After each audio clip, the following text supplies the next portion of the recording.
Hopefully the connection's okay. We're proper back, mates. We're proper back. We're in the old office.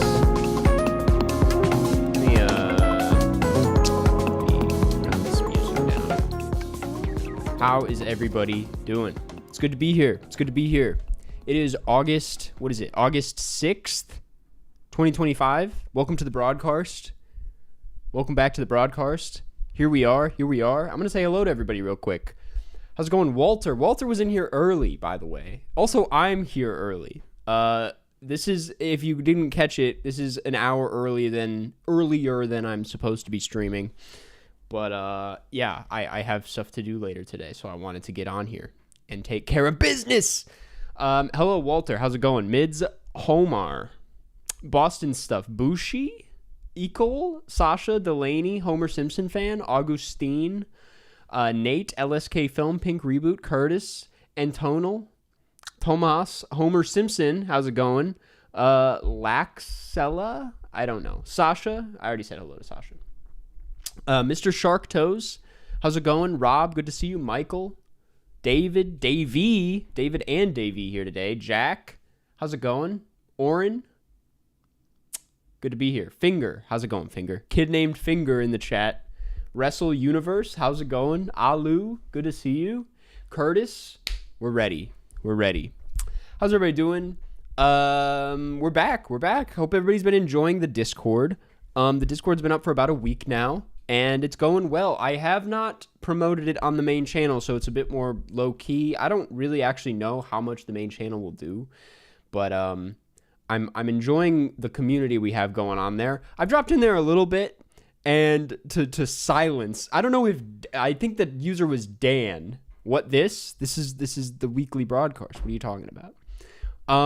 I dropped into the music discussion chat to bring up that I went to I went to Lolla, which I'll talk about in a second, and I brought up the K-pop band Twice, and no one said anything. No, there's a lack of K-pop enthusiasm in this community, clearly. But yeah, I've been enjoying the Discord. I've been enjoying it, even if I haven't participated that much. I've been reading. I've been what's the word? Just kind of glancing. No onces. Is that what the name of the fan base is? Because that's hilarious. I had no idea. Levi, thank you for the super chat. What's up, Karst? Thank you, Levi, for the super chat. If you guys are new here, by the way, this is the Broadkarst. What we do here, we answer questions. We talk about movies. We talk about what's been going on this week. Every week we have a weekly movie, a movie of the week. Levi Turner, thank you for the super chat. Possession is this week's movie. It's like an online film club thing, where I pick 4 movies. Chat decides one of them. And then we watch that during the week. We talk about it here. And you never know what we're going to pick. You never really know what it's going to be. We also occasionally play some games. Today, we're going to be playing some CineNerdle. That's right, CineNerdle back on the menu. I did not watch Possession. That's all good. It's a tall ask now that I've seen it. Yeah, we're going to play some CineNerdle today, which is going to be great. If you're not familiar, you're going to get familiar. And yeah, that's about it. No real fun activity for today, like no tier list, but maybe next week. We need to lock into black and white Fortnite again. We really do, don't we? That was a good time. It was not intentional, but you know, no fun this stream. No fun. No games. No fun. Just getting down to business. You didn't have to say it twice, John. No golf either. No, we're probably not going to play golf today. Why is there a goat head in the background? Well, I just wanted to put that up here because it felt right. No fun, just divorce. Yeah. Yeah, oops, all berries, oops, all divorce. That's what today's all about. Let's yap about Tux and Fanny. Why would we do that? Karsten, are you the GOAT? Absolutely. A little bit of what's going on in my life. Like I said, I went to Lollapalooza very unexpectedly. My girlfriend was able to get us passes to go, like last minute. And so we went, and I want to briefly recap my highlights of that. I'm not going to go too into it, although I will say I had a good time. I've been to Lolla one other time in my life, and I liked to believe that I was a festival goer, like I was used to these, and I was like not intimidated by big festivals. But the first time I went to Lolla, I was scared. It's a huge festival, man. It's a giant thing, and I was terrified the first time I went because it's also like a lot of high schoolers. It's a very young crowd. It's a lot of like guys wearing basketball jerseys, you know, and the big, you know, the biking glasses. And so, yeah, I was very intimidated. This year, I kind of found my crowd, kind of stuck to the performances I really cared about, and ended up having a pretty good time. It wasn't even that bad. I did see the Tyler set. The Tyler set was incredible. It was very good, actually. I was a little worried because I haven't really listened to the new album that much. And I was hoping like I get to listen to the songs that I know. And he did plenty of hits. He did plenty of the old stuff. He did do some new stuff, and the new stuff sounds amazing. I mean, he's a great performer. Who else did we see? I saw Barry Can't Swim, who was fantastic. Highly recommend Barry Can't Swim. Magdalena Bay was incredible. I got a lot of people asking me to check out Magdalena Bay after I left them out of my best albums of last year list, and I've since tapped in, and goddamn was it great. They put on a show, a lot of fun outfits.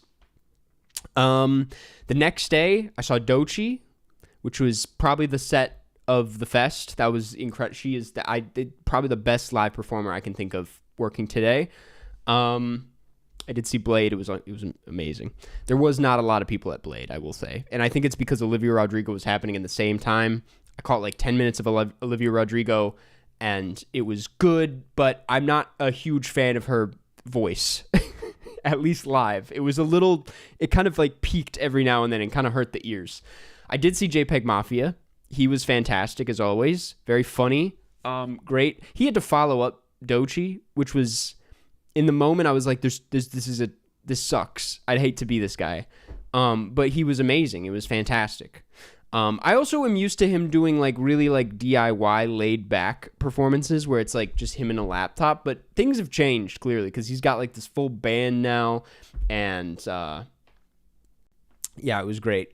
Who else? We saw Twice, who I had never listened to beforehand. I was not familiar with Twice.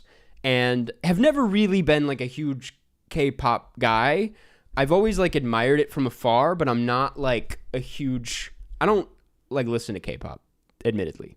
That said, I thought it was like it's some of the most fun I've had at a concert in a long time. It was a fantastic performance, and the music was good. It was more like, it was kind of like an old school disco vibe. It wasn't like the kind of new K-pop I'm used to. It was like really just like fun, dancey pop music. I have not watched K-pop Demon Hunters. I was not aware that they were involved until K-pop Demon Hunters started coming up in the performance.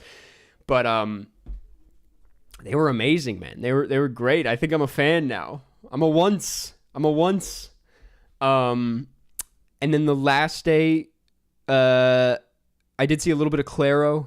I saw like a second of McGee, but we didn't really watch. Oh, I saw The Dare, who was fun. My girlfriend hated him, but I thought he was fun. We saw the Two Hollis set, which my girlfriend also really disliked. And I got bored of it after a while, but I do like Two Hollis, admittedly. And then who else? I think that's it. I want to say that's it. Yeah, it was a good festival. Had to recap that. It was a really fun time, and I shout out to the people who said hello. I didn't expect to be recognized there of all places. No,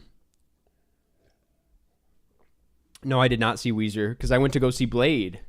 I left the Olivia Rodrigo set early to go see Blade, and I missed the Weezer section. Any bad live performances? Oh, and this did not remind me of it. I also saw T-Pain. I saw like 15 minutes of T-Pain, which was great. Any bad ones? There actually weren't any truly bad performances that we saw. Like, I can't think of any that were just bad. We kind of just stuck to the hits, honestly. Like, nothing missed.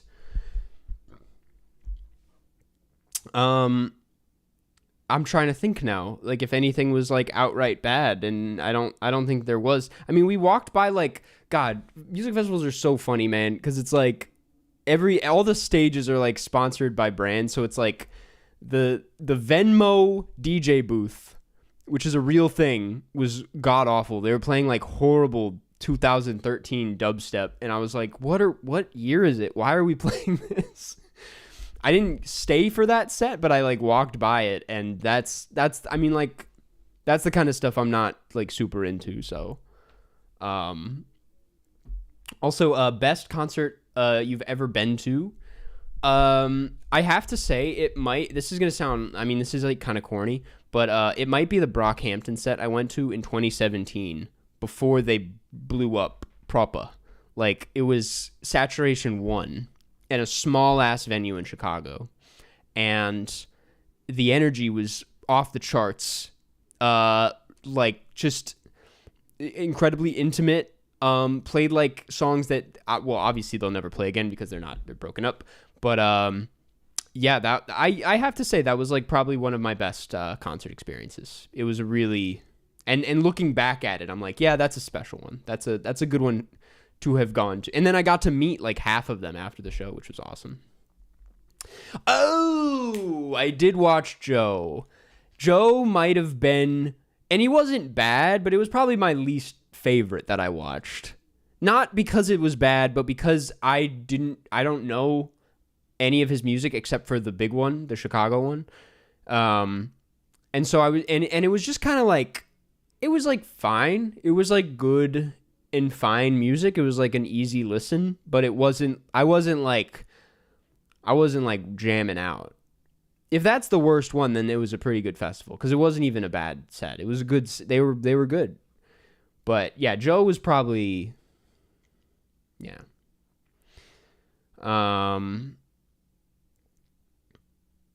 Do I have to shower before the possession discussion? Wait till after.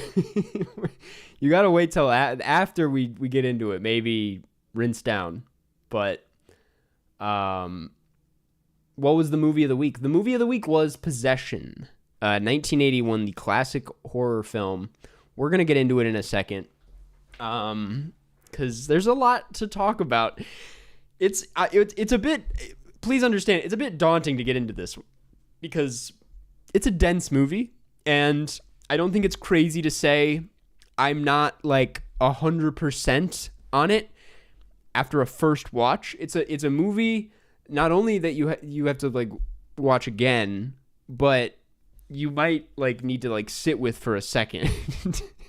And we're doing it like less than 24 hours after watching it. So you're going to get a very kind of off the dome, straight out the theater review here. But yeah, it's going to be good. Do I have time though, is what you're asking. You have time. We're probably going to chat for like 45 minutes or so. 70% of the way through, and what the hell is this? That's about right. Levi Turner, thank you for the super chat. My top 5 albums of 2025 is Vanisher, Quadeca. I still haven't listened to that. I still haven't really tapped into Quadeca. But people love him.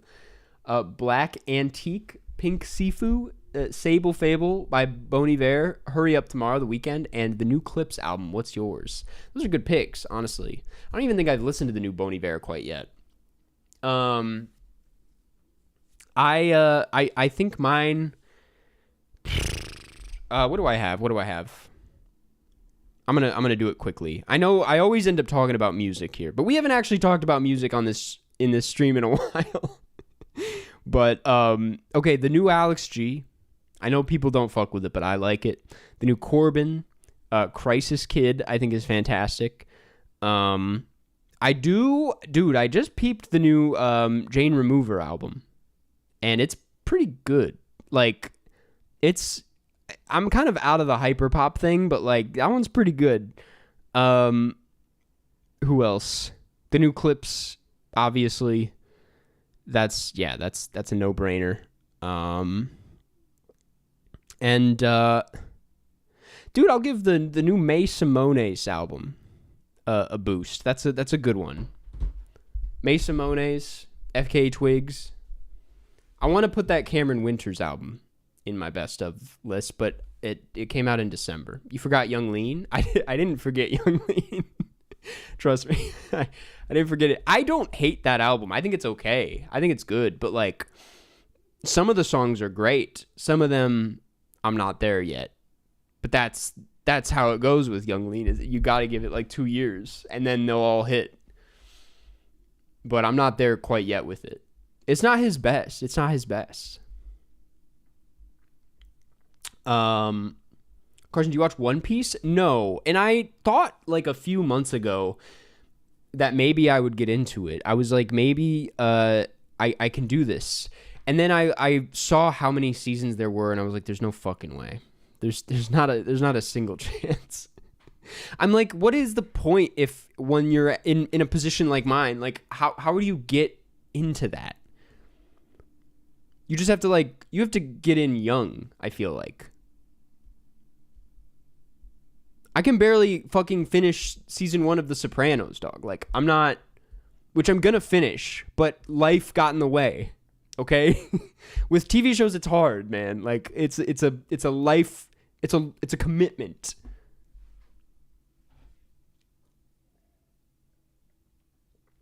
They're remaking it and cutting it in 3. That's awesome. Okay, maybe I'll tap into that. I also have to finish Full Metal Alchemist. I was almost done with season 1, and then I didn't get to the end. What about Andor? I'm still cruising through Andor, but I don't really have any updates. If you couldn't tell by my Letterboxd activity this week, I'm a bit my hands are a bit full. I'm cruising through all of the best picture winners of the century for that video. And it's more time consuming than I expected it to be, especially because like I'm kind of in crunch time now and need to finish the remainder pretty soon. And there's like some that I need to rewatch because it's been a while. So I'm kind of preoccupied with that and don't have a lot of time for TV. I did watch Slumdog Millionaire this morning. That was a morning movie. I watched, what did I watch last night? Well, I watched Possession last night and I watched 12 Years a Slave yesterday. Also kind of a morning movie, which was a questionable morning movie, I have to say, but it was incredible. So I have those, and then I have the Mission Impossible thing, which I'm done watching those, but I have to work on that. And then this month I'm doing the watching my viewers recommendations video that people paid for in the GoFundMe for the short film. Like if you paid $200 or more, you could send me a movie recommendation and I watch it. And so I'm also doing that. So I'm just like, I got a bunch of, and then I'm seeing Weapons tomorrow. Basically, when you boil it down, there's only so much time in the day for me to make time for TV. Yeah. And then somewhere in there, I got to see Sorry Baby. Early Andor ranking? What do you mean, episodes? The Heist was the best episode so far.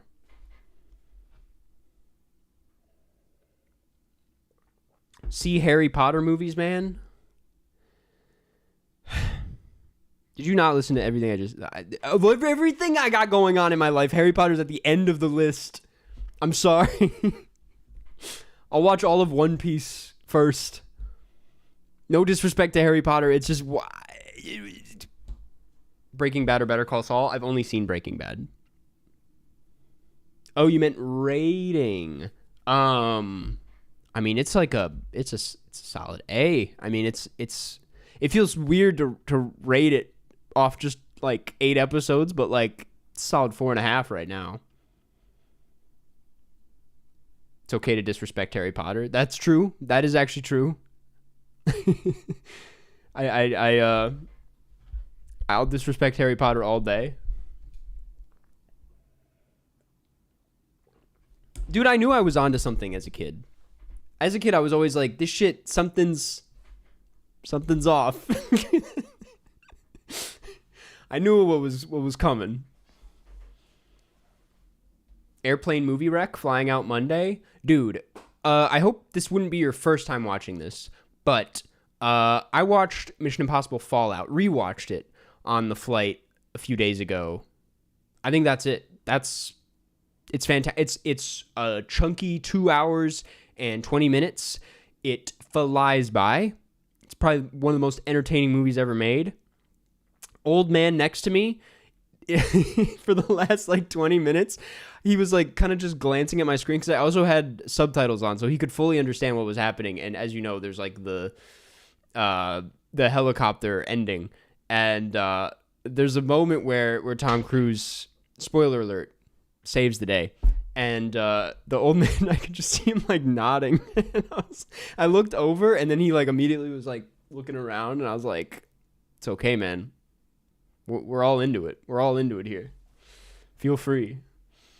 Best Mission Impossible movie? You're just gonna have to wait for that video, which comes out next week. But I'm having a crisis trying to figure it out. Yep, I'm going to watch Bring Her Back. That's also on the list. I have to watch that. I have to watch 28 Years Later, and I have to watch Sorry Baby. And there's like a handful of other indies that I'm behind on. I'm so behind, man. I'm really slacking this year.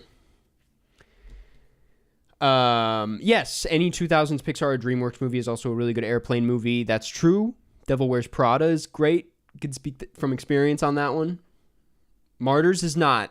Don't watch Martyrs on the airplane. Possession, no headphones on the airplane.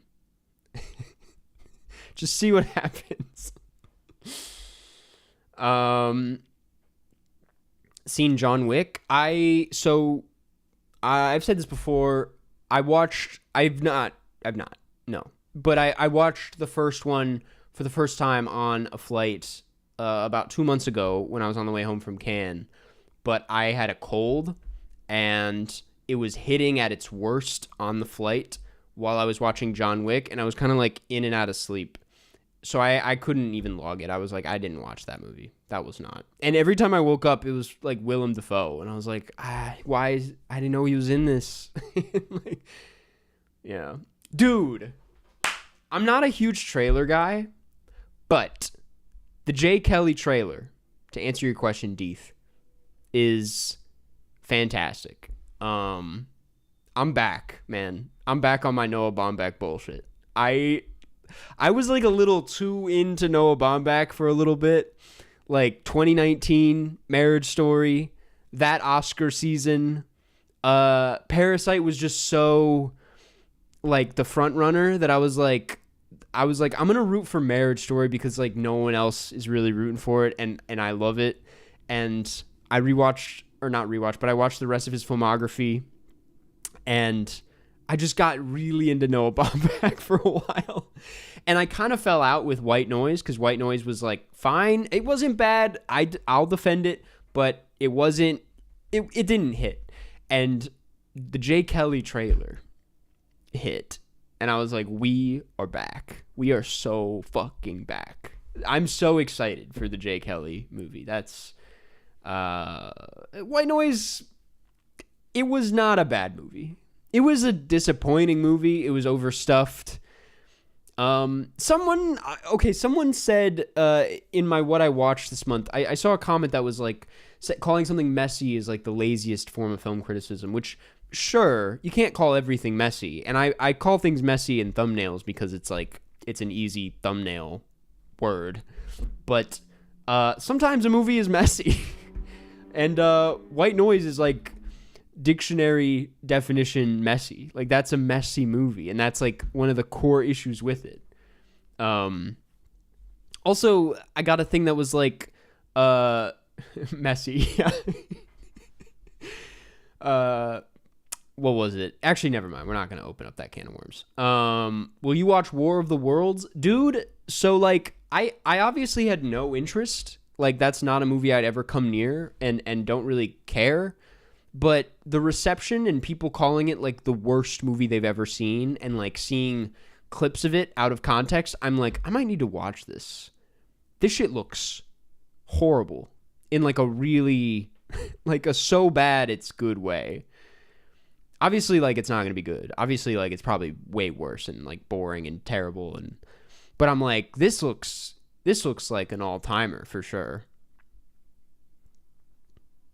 I might need to watch it. That's one of those bad movies you're like, I might need to make time for that. Unfortunately.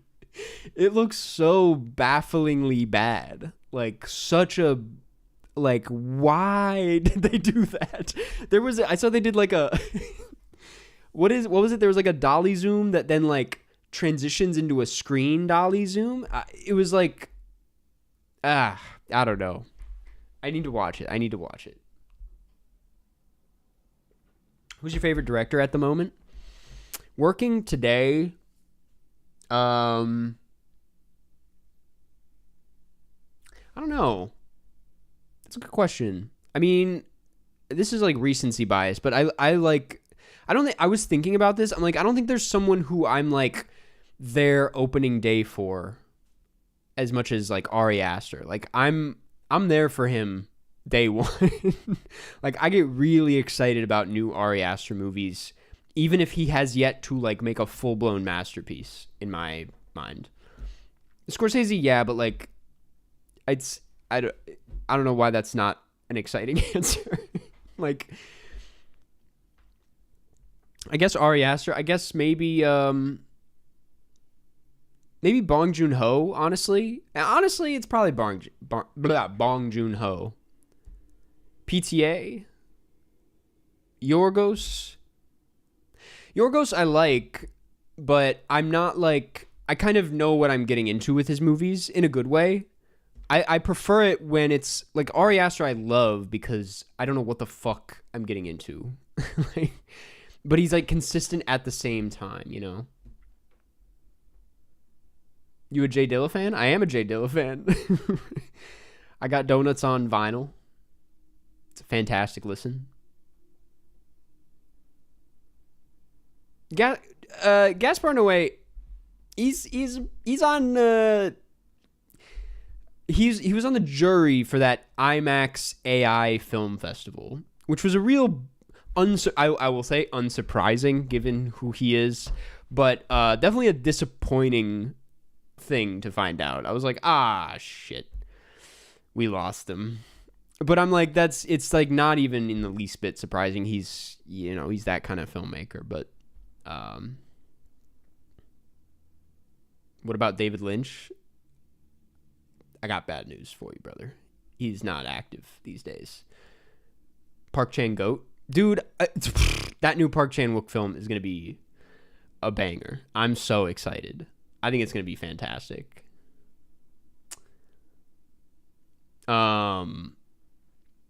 Dude, to switch conversations a little bit, because I don't know why I randomly thought of this. There's been this discourse on Twitter this week about like the worst song of all time. And a lot of people, there's some crazy takes going around. Like there's some that I fully agree with. Like I've always hated that Home song that seems to be getting torn to shreds right now.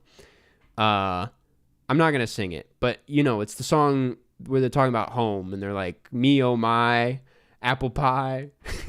And it's like, I've always hated that song. But then I see people talking shit about the Black Eyed Peas, and I'm like, listen, man, cringy as they are, the Black Eyed Peas have hits. Like, don't fucking come at the Black Eyed Peas like that. They got hits. Someone said Piano Man. Like, what the fuck? I think I Got a Feeling is good. I like how they say Saturday twice.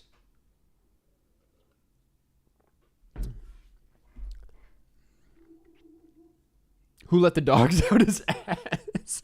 Not enough people are saying that. Yeah, Who Let the Dogs Out, ass. I was just trying to think of my answer. And my answer, someone beat me to it. I was going to say Dance Monkey. I fucking hate that song. I think that song's horrible.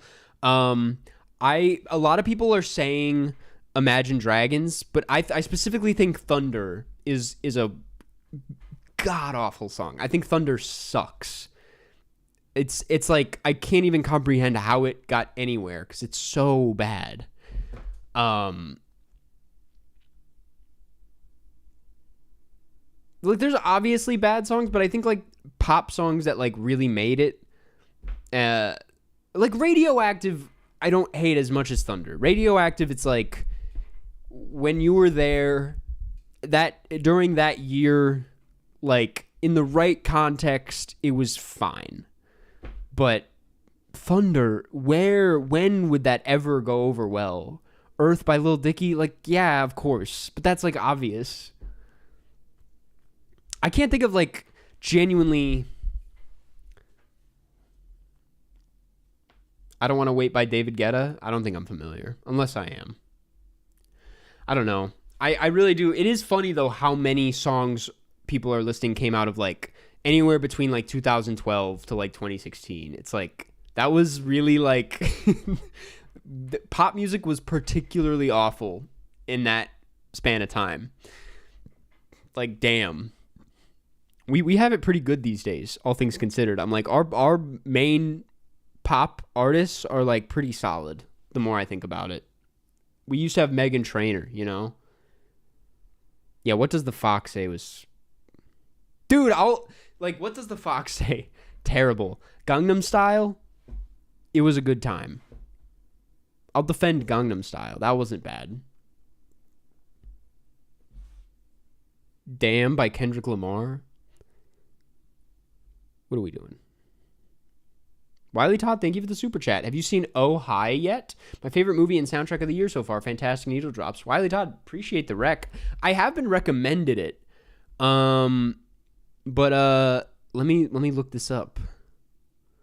Yes, this is the what's her name? Molly Gordon movie. I will add it to the watch list. They got the Sean Baker font in the poster. Underrated film score. Underrated film score. It's probably not underrated. I haven't even looked it up. It was probably nominated for best score that year, but I don't think people. I thought the King's Speech score was pretty good. I watched the King's Speech this week, and I thought it was beautiful.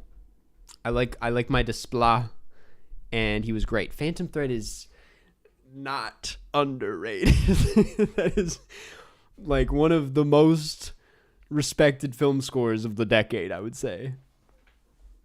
Karsten just making up movies now. It's true. Yeah, The King's Speech, not a real movie at the end of the day. Beau Travail's soundtrack is underrated. There's like one song in the soundtrack. Am I wrong? King's Speech is the dictionary definition of Oscar bait. Yeah, I mean it's just so it's like very like BBC core. Like it's just like it's like British boomer cinema. I don't know. I said peak mom cinema in my Letterboxd review, which is also true. But yeah, it wasn't like bad. I was actually like kind of surprised at how into it I was at times. But it's certainly like some bullshit that like annoys the fuck out of you with how well it does at award shows. Like if I was paying attention that year, which I was not, I would have been pissed off if the King's Speech kept sweeping. Did you see Persona? I have seen Persona. I need to rewatch it though. The cinematography is low-key underrated. I have some like weirdly passionate thoughts on the cinematography of the King's Speech because I think it like looks good, but it's very like uninspired. Like I think it's not really doing anything. It's just kind of like there. And it looks nice, and maybe that's all you need, right? But like I think when I see films like when I see something like that use empty space, I'm kind of like, well, what are we actually doing with that? It does like all of the like modern film trends with like the empty space and the wide angle lens, which I guess is like ahead of its time back then. But you look at it next to like Ida or like Cold War, which feels like it's doing the style of King's Speech better, and it's like that feels like it's really like using it in a way that actually makes you feel the choices. Does that make sense? And then the King's Speech is just kind of like, well, it doesn't look like other period pieces, so that's. But like, it looks nice. I'm not gonna sit here and act like it looks bad. Like it's well lit, well framed for the most part. Ida, I don't know. Yeah, I was like really kind of like, I was very mixed on the cinematography of the King's Speech. Weirdly, I was like, why is this just so strange? And I know people will probably say the same shit about like Spencer, which is a movie that I glaze the fuck out of when it comes to cinematography. But for that one, it's like because it's such a like psychological thing. It's like nauseating. fuck with it heavy. I do got to see The Perks of Being a Wallflower. Have you seen recent Simpsons episodes, specifically 33 through 36? That's such a specific question, man. No, I have not. But maybe I need to tap in. Who, me? Shout out Spencer. Shout out all the Spencers out there. Levi, thank you for the super chat. There Will Be Blood or No Country for Old Men? I'm probably more of a There Will Be Blood guy, which a few years ago maybe wouldn't be the case, but I rewatched There Will Be Blood last summer, I want to say, and as expected was like, yeah, that's a fantastic movie. But I need to rewatch No Country because it's going to be in the Best Picture thing, and I did watch it in the pandemic, which in my mind is fairly recent, but maybe I gotta check in on that. I gotta check in on how I feel about it, because I'm like, it's at the moment up there with the heavy hitters in the Best Picture ranking, and I'm like, how high do we go? How high are we gonna go with this? We can let two goats coexist, exactly. Just look at the frame. Look at the frame here. How often do you rewatch movies? I don't rewatch movies that often. I rewatch a lot during the awards season, like when we fully get into it, because what happens is, and this happens with like every Best Picture nominee, like I see the film at a festival for the first time, I see it when it comes out in theaters again, and then I show it to my parents or my friends, and it ends up being like three watches altogether. And this happens with like most Best Picture. Like 2022, I probably watched every Best Picture nominee twice, minimum. Except for maybe like Way of the Water. I only saw that one once. Levi, thank you for the super chat. Where would Inland Empire rank on your Lynch list? Pretty high, honestly. Yeah, I need to update that. It's not as good as Mulholland Drive or Fire Walk with Me. And I think I still have a soft spot for The Straight Story, which is crazy to say, but like, and Blue Velvet. It's probably like off the dome. I'm like trying to envision the list in my head, like maybe like fifth, like behind those four: Mulholland Drive, Fire Walk with Me, Blue Velvet, Straight Story, Inland Empire, I guess. I don't know. I like it better than Wild at Heart, and Elephant Man. I should rewatch Lost Highway. That's one that like I'm always like, damn, is that like the one? Like maybe I love Lost Highway, but then like I remember having like a difficult time with it, watching it. Like there's some things about it that I think other David Lynch films just do better, but No Love for Eraserhead is crazy. I like Eraserhead, dog. What are you talking about? These are the ones where I feel like he really like, I don't know. I like it when he goes big with it, you know? Which is funny to say because Straight Story maybe is like the smallest one, but like I think Straight Story is like a really, really heartwarming and sad. I mean, really sad. But cozy and like, I don't know, that's like one of his most like emotionally upfront films, I would say. I know that might be crazy to say, but I'm gonna do it. I'm gonna do it. Yeah, What Did Jack Do clears every single one. Thoughts on Shortcuts? Still haven't seen it, and you're never gonna believe it, but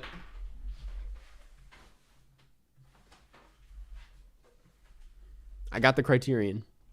And I still haven't seen it. Damn, maybe I should watch this. I don't have any time recently, though.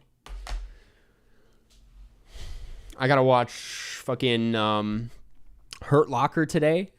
And, oh my god, dude, I gotta get around to Crash. I've been putting off Crash this whole time. But I'm really excited for $1 Million Baby.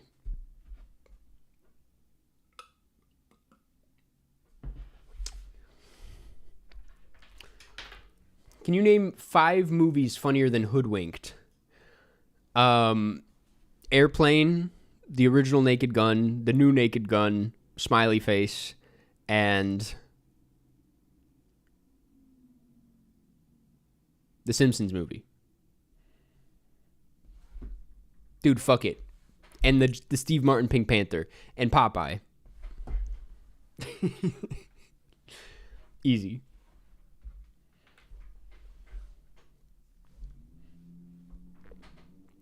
I thought the new Naked Gun was funny.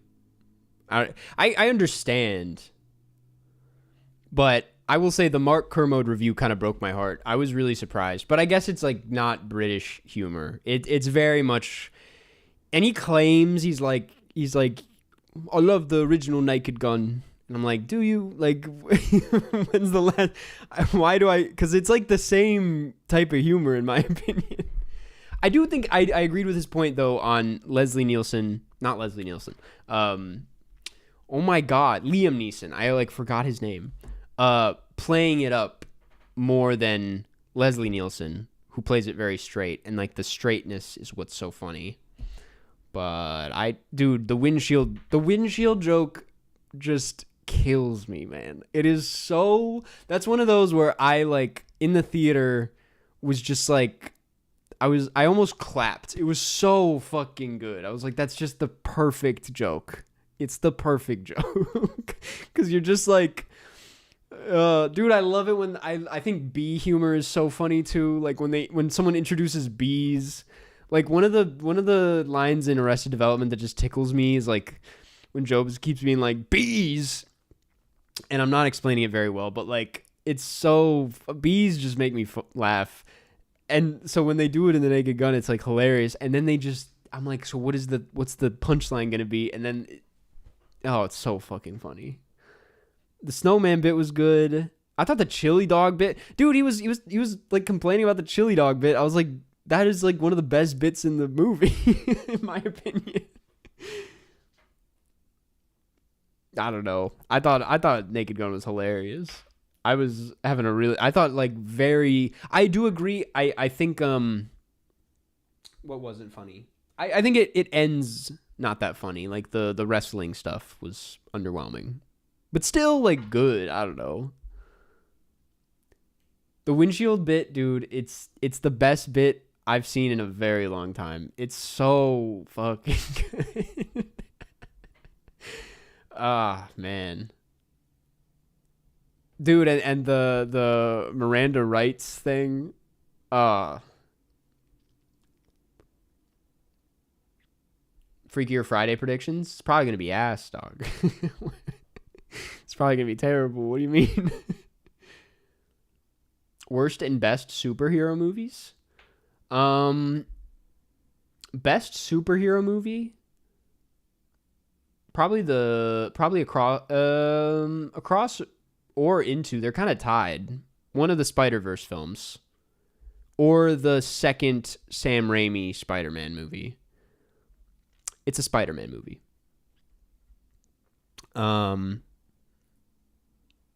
But worst, I mean, probably Thor: Love and Thunder. Or Madam Web, if we can even count it. That's what's so bad about that movie is like you don't even you forget that it's a superhero movie because there's no fucking superhero things going on. I'm like, what? Well, then what the fuck is the point of this? Thor: Love and Thunder is pretty bad though. Thor: Love and Thunder Thor, that's way worse. No, it's not. It's not way worse. It's bad though.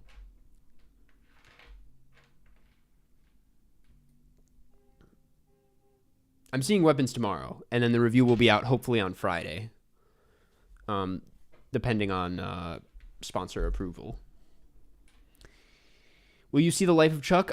Yes, that's another one that is on my list. Dude, speaking of Mike Flanagan, the Shelby Oaks trailer dropped, and I gotta show my respect to Chris Stuckman, because it looks great, and I'm excited to see it.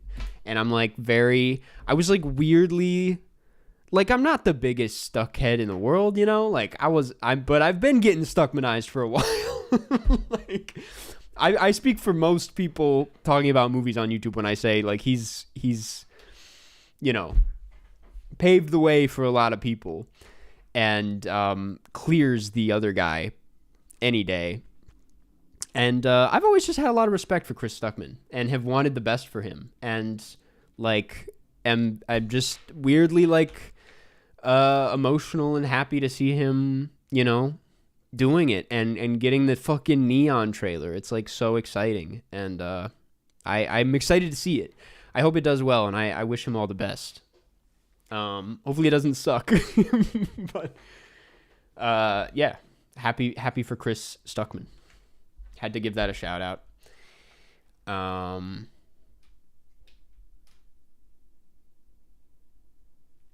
There's a new... So, yes, I was like, is there a new James L. Brooks movie?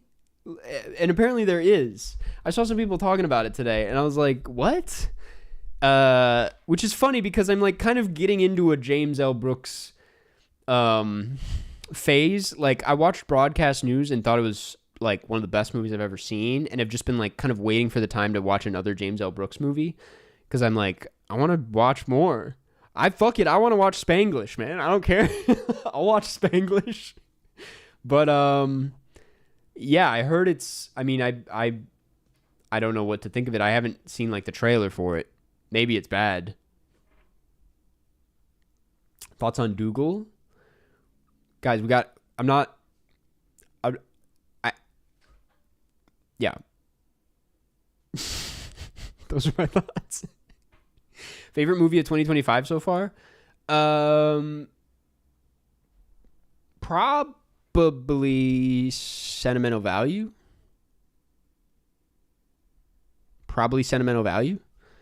Let me check. So far, yeah, Sentimental Value. You know what I will say? Like, Sinners is creeping up there. Sinners, the more time the more I've sat with it, the more I've been like, yeah, that was like maybe the best movie of the year. But obviously there's a lot coming out the rest of the year. I did not see Resurrection, no. That was one that I was very bummed to miss. You should do a hot tub stream. What the fuck? Well, no, I'm gonna drop that. Most anticipated for TIFF or Venice. Dude, if I'm not mistaken, Jay Kelly's gonna be at TIFF. And so that's kind of shot up to the top of my list. I'm really excited for Jay Kelly. I'm really excited for the new Park Chan-wook. Very excited for Smashing Machine. And is Masterminds not going to TIFF? Because that fucking bums me out. Yeah, Begonia. I keep forgetting about Begonia. Yeah. Your predictions on the new Araki? Dude, I don't know. I'm trying not to get too excited because like new Greg Araki's not like the best. The most recent Greg Araki I can think of is Kaboom, which was okay, but it was kind of like, oh, this doesn't work as well when it's not in the 90s. So I don't know, man. There's a new Brendan Fraser film at TIFF from one of the directors of Beef. Looks cute. Yeah, I saw the trailer for that. It was cute is a good way of putting it. I was kind of like, all right, yeah. Sure. Why not?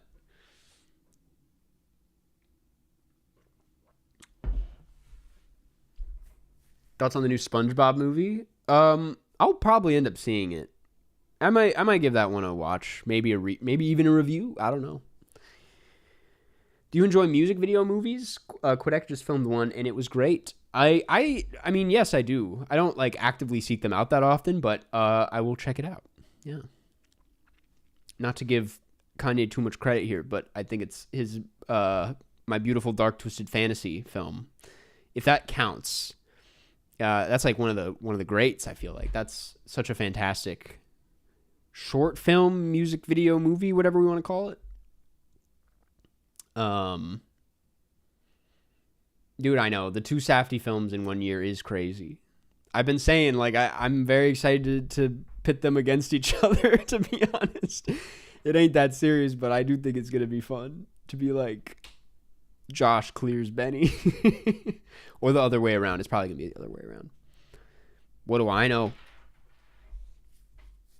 I'm more excited for the Smashing Machine as well. Yeah. I mean, that's the thing is, like, you kind of see, like, didn't Benny Safdie direct some of the rehearsal?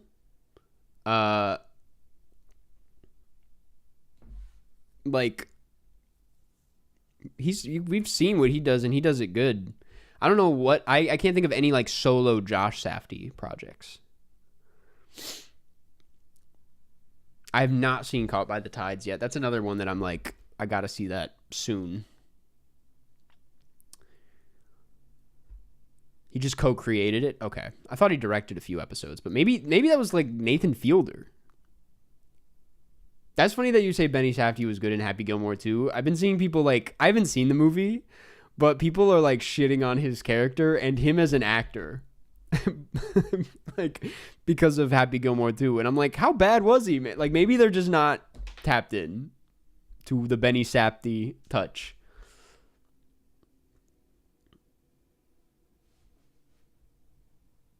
I should probably watch Happy Gilmore 2 at some point when I'm in the mood for like just some easy slop. Not that it's slop. Take it back. It actually like looks well shot. Like I from the things that I've seen, I'm like, this doesn't look horrible. I just isn't like Bryson DeChambeau in it. That's like my whole thing against it. Because I hate Bryson DeChambeau.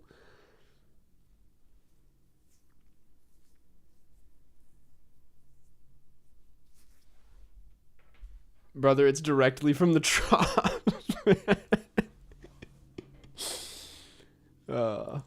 I mean, yeah, probably. But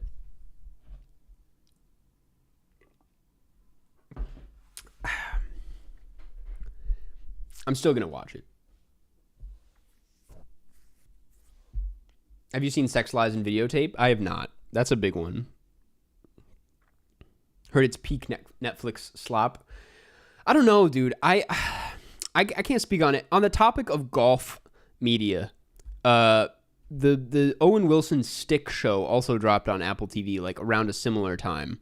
And I got like through like 20 minutes of it, and I was like, this feels... And I got love for the Apple TV originals. I think Apple TV puts out a lot of good stuff. But that, I was like, what the hell is this? Like that's one of those like fake shows. And I was like, I'm watching the fake show, and it doesn't feel any realer. Now that I'm seeing it, I'm like, I'm watching a fake show. I was like, the concept of getting to like episode 6 of Stick was insane to me. I was like, that does not exist in my life. That will never happen for me. But maybe it's good. Like, I don't know. I'm not familiar with Stick. Only the first 20 minutes.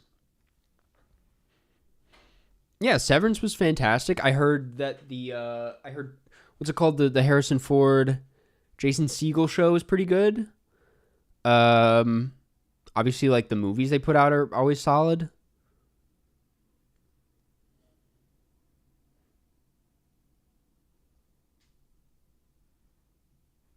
All they have to do is use an old camera and it will fix 50% of the problems. # change my mind. Dude, this is never more obvious than in Highest to Lowest when they switch.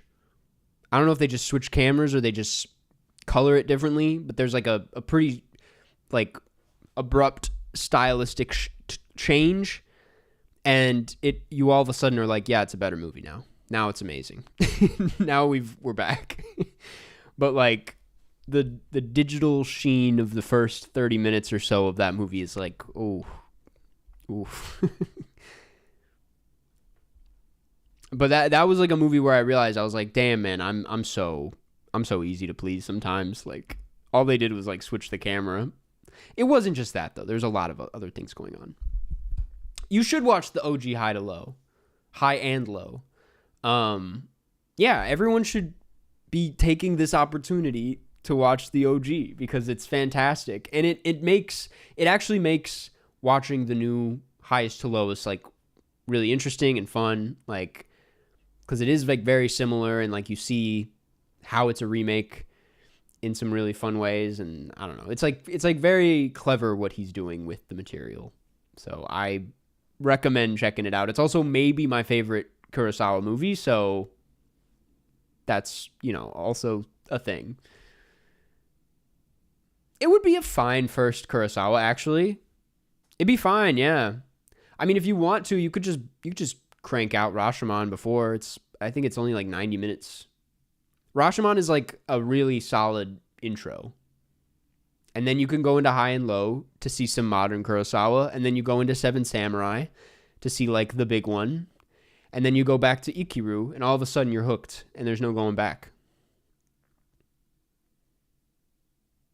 Don't do like I did and start with Drunken Angels. That was a questionable choice. Oh, and then you get into Ran. Give it some time before you hop into Ran. Ron. I never know how to pronounce it. And then you'll be like, this is our greatest filmmaker. Dreams is good. Dreams is fantastic. It's probably the worst place to start, to be honest. I don't know. Does that kind of guy exist? The guy who started with Dreams? Because that's crazy. But Redbeard's good. Redbeard's not like, I wouldn't start with it, but like, I guess if you're like cranking out his epics, like if you want to dive into one of his epic dramas instead of the samurai stuff, Redbeard's a good route to go because it's one of his better dramas. You started with Dreams? That's it's crazy. That Dreams is one where it's like you could honestly, I mean, I might get shit on for this, but I'm like, you could drop it after like 2 stories and come back to it later. Like, it's very much like structured in like a Night on Earth kind of way where it's like, and then this is this one, and now this is this one. It doesn't really like, Yojimbo is peak. Yojimbo is the one that I'm just not like, that's the only Kurosawa that I was like kind of underwhelmed by, but like I was also really tired that day. So maybe it was just a bad day.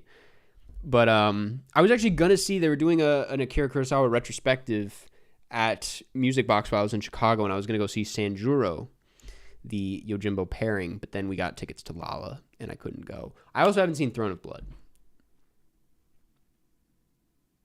How many stories in Dreams? I forget.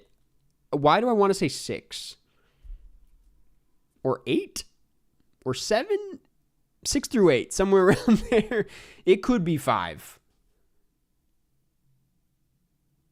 Karsten, what is the roles thing in the Discord? I don't know. I think it's just kind of for fun.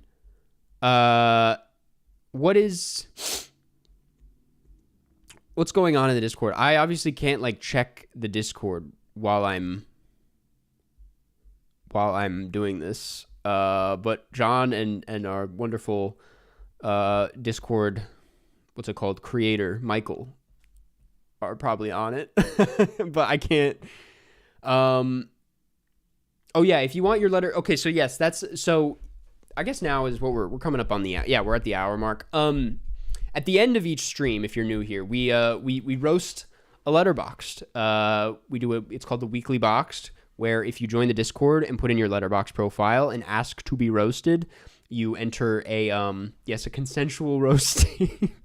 You enter a raffle. You get on this wheel, and then we spin the wheel, and if you get picked, then we pull up your Letterboxd on stream, and then we roast it. That's what it is.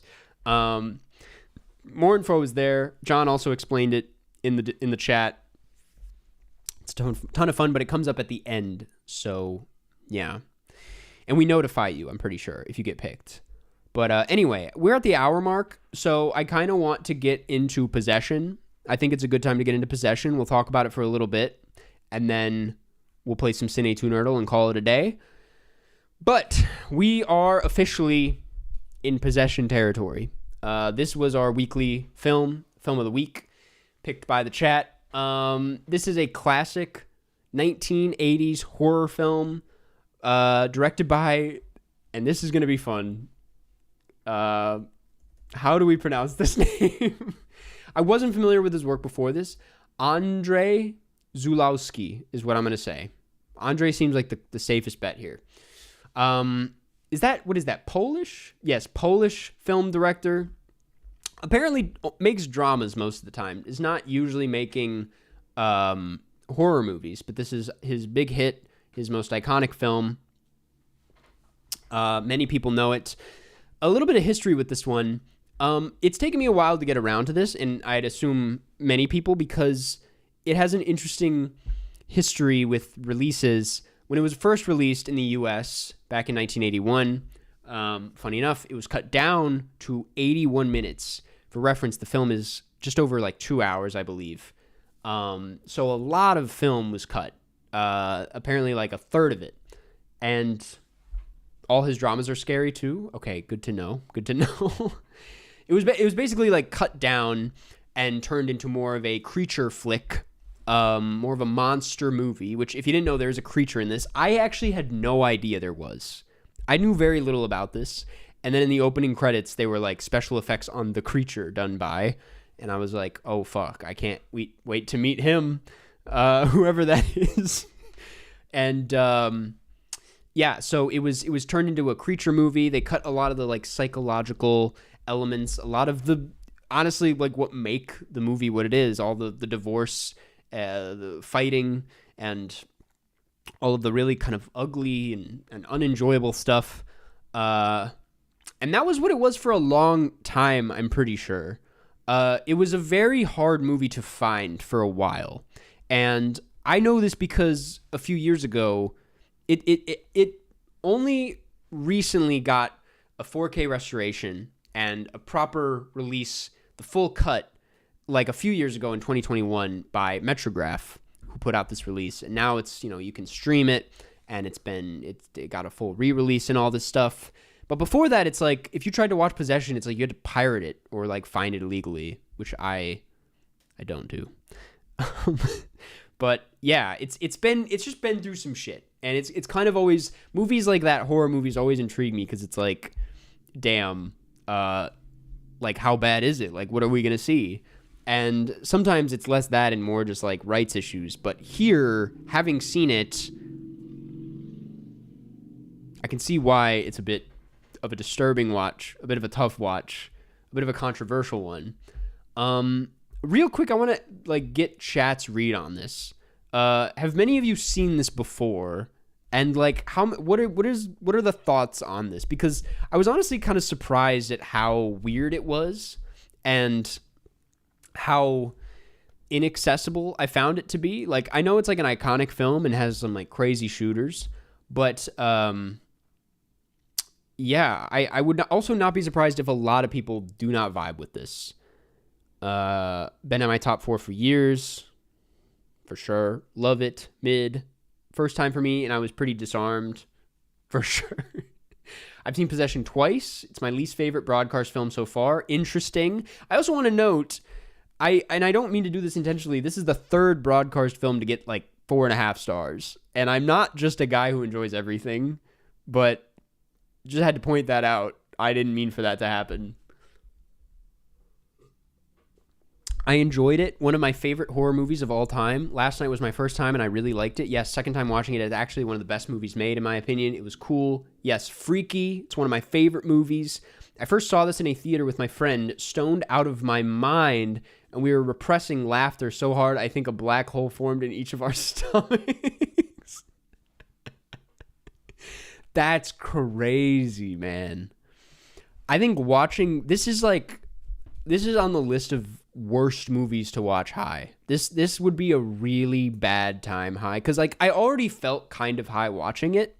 It's really like, it's really unsettling and subtle about how, I don't know, strange and dystopian it is. Like the atmosphere of it is really horrible and not fun to sit in. So to watch it high, I would just be I'd be having a bad time. I'm also really sensitive.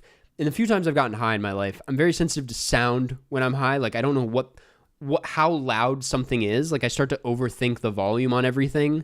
And seeing as though this is a film with a lot of screaming and really loud screaming that goes on for a while, I think I would have a panic attack if I watched this high. So anyway, that's crazy. We'll touch on like the laughter thing because that's interesting. And there's people who find this movie funny, which is crazy. There are too many iconic scenes to ignore. This is true. I thought it was a very rickety film, and I had pacing and suspense issues, plus just not my type of movie. That's very fair. I will get into the ricketiness of it because I think that's also something that was kind of in the way for me. It was pretty challenging, but I loved how chaotic it was. It is a challenging film indeed. Longest 2 hours ever. I disagree. Seen it many times, and yeah, it's like the most crazy shit. One of my favorites ever. One of my favorite movies, better on a second watch. Damn, 7 out of 10 barely. That's crazy. Johannes says, thank you for the super chat. Thought it was great. A thing that seems easy to overlook is the sound design. It was absolutely incredible and super haunting. 9 out of 10.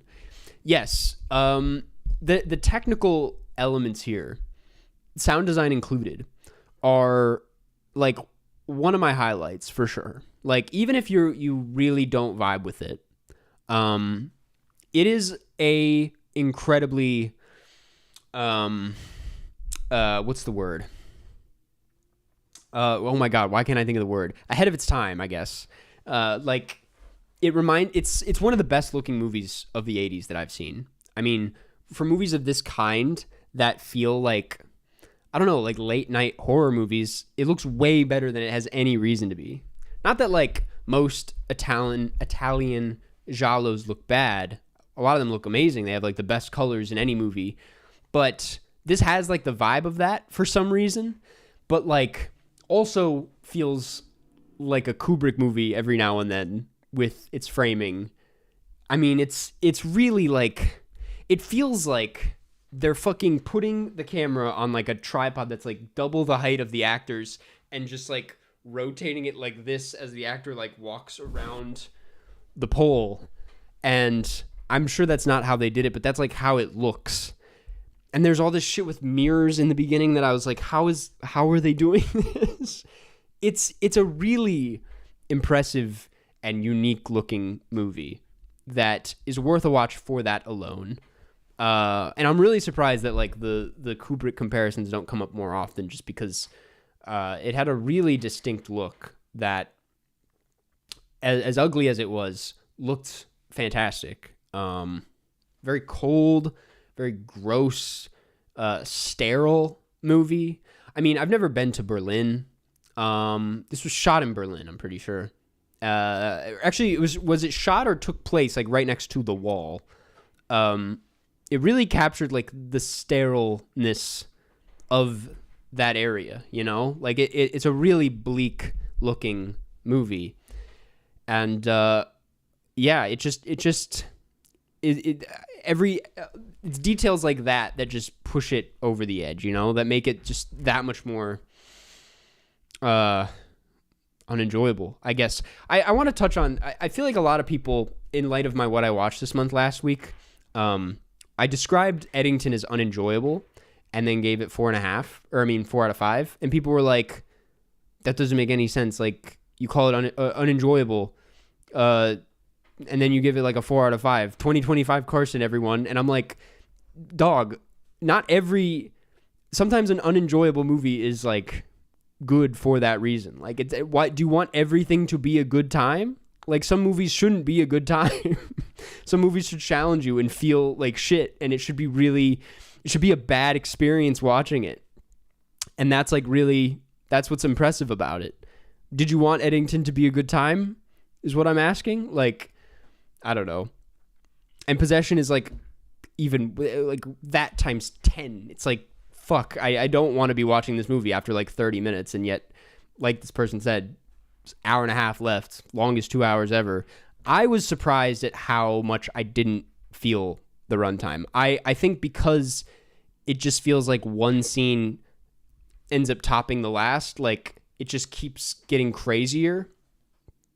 I didn't really care how long it was going on for, despite like, I feel like when it comes to movies like this where they have non-traditional structures and there's not like a clear-cut plot to follow necessarily, it's very difficult to latch onto, and in through that, the runtime ends up feeling way longer than it needs to be. But this is an exception. This one I was like really kind of just entranced by what it was doing and was like, just keep serving me whatever comes next. Like, I don't care. It'll be fine. So yeah, I've gone off the rails on this one. A little bit of a more backstory on this, both in the making of and the director. The film is very inspired by the director's own divorce. In fact, one of the scenes with the kid with all the jam. The kid's name is Bob, by the way. Can we just pause for a second? The kid is named Bob. I'm going to take a sip of water. Who names their kid Bob, dog? Like, anyway, it's loosely based on his own divorce and finding his kid, like covered in jam, after his ex-wife like left the kid alone, something like that. And bro's name is Bob. Bob, underrated name. I was like, is it insensitive to call this a Twin Peaks prequel, and this is the Bob backstory? And then I was like, that's not, that joke doesn't even make sense, and it's not even a good joke.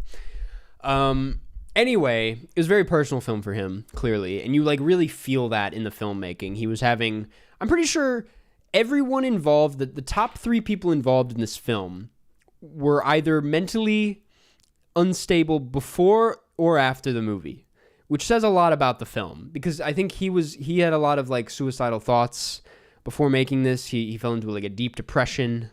The lead actress, whose name I should have remembered. Please. Where is the cast? Isabelle Adjani. I don't know if I'm pronouncing that right. First of all, amazing performance. We'll talk more about it in a second. But Ashanti. She had like PTSD after it, basically. Like, she was really unwell. I guess like I don't know if this is confirmed, but she went like full method while filming it. If you've seen the film, you understand that like it's a very intense performance. It's a very demanding role. And so it would make sense that she would really struggle to come out of it. She had suicidal thoughts after making the film. Sam Neill is in this, which I was actually not aware of. He has a fantastic filmography, by the way, because it's not only this, but it's obviously fucking Jurassic Park, and then In the Mouth of Madness, which is a really underrated Sam Neill performance. But he's in this, and he's also fantastic. You hate him in this movie. He's like a really kind of violent and unstable character. He said it's one of the hardest movies he's ever been in. Not hard to see why.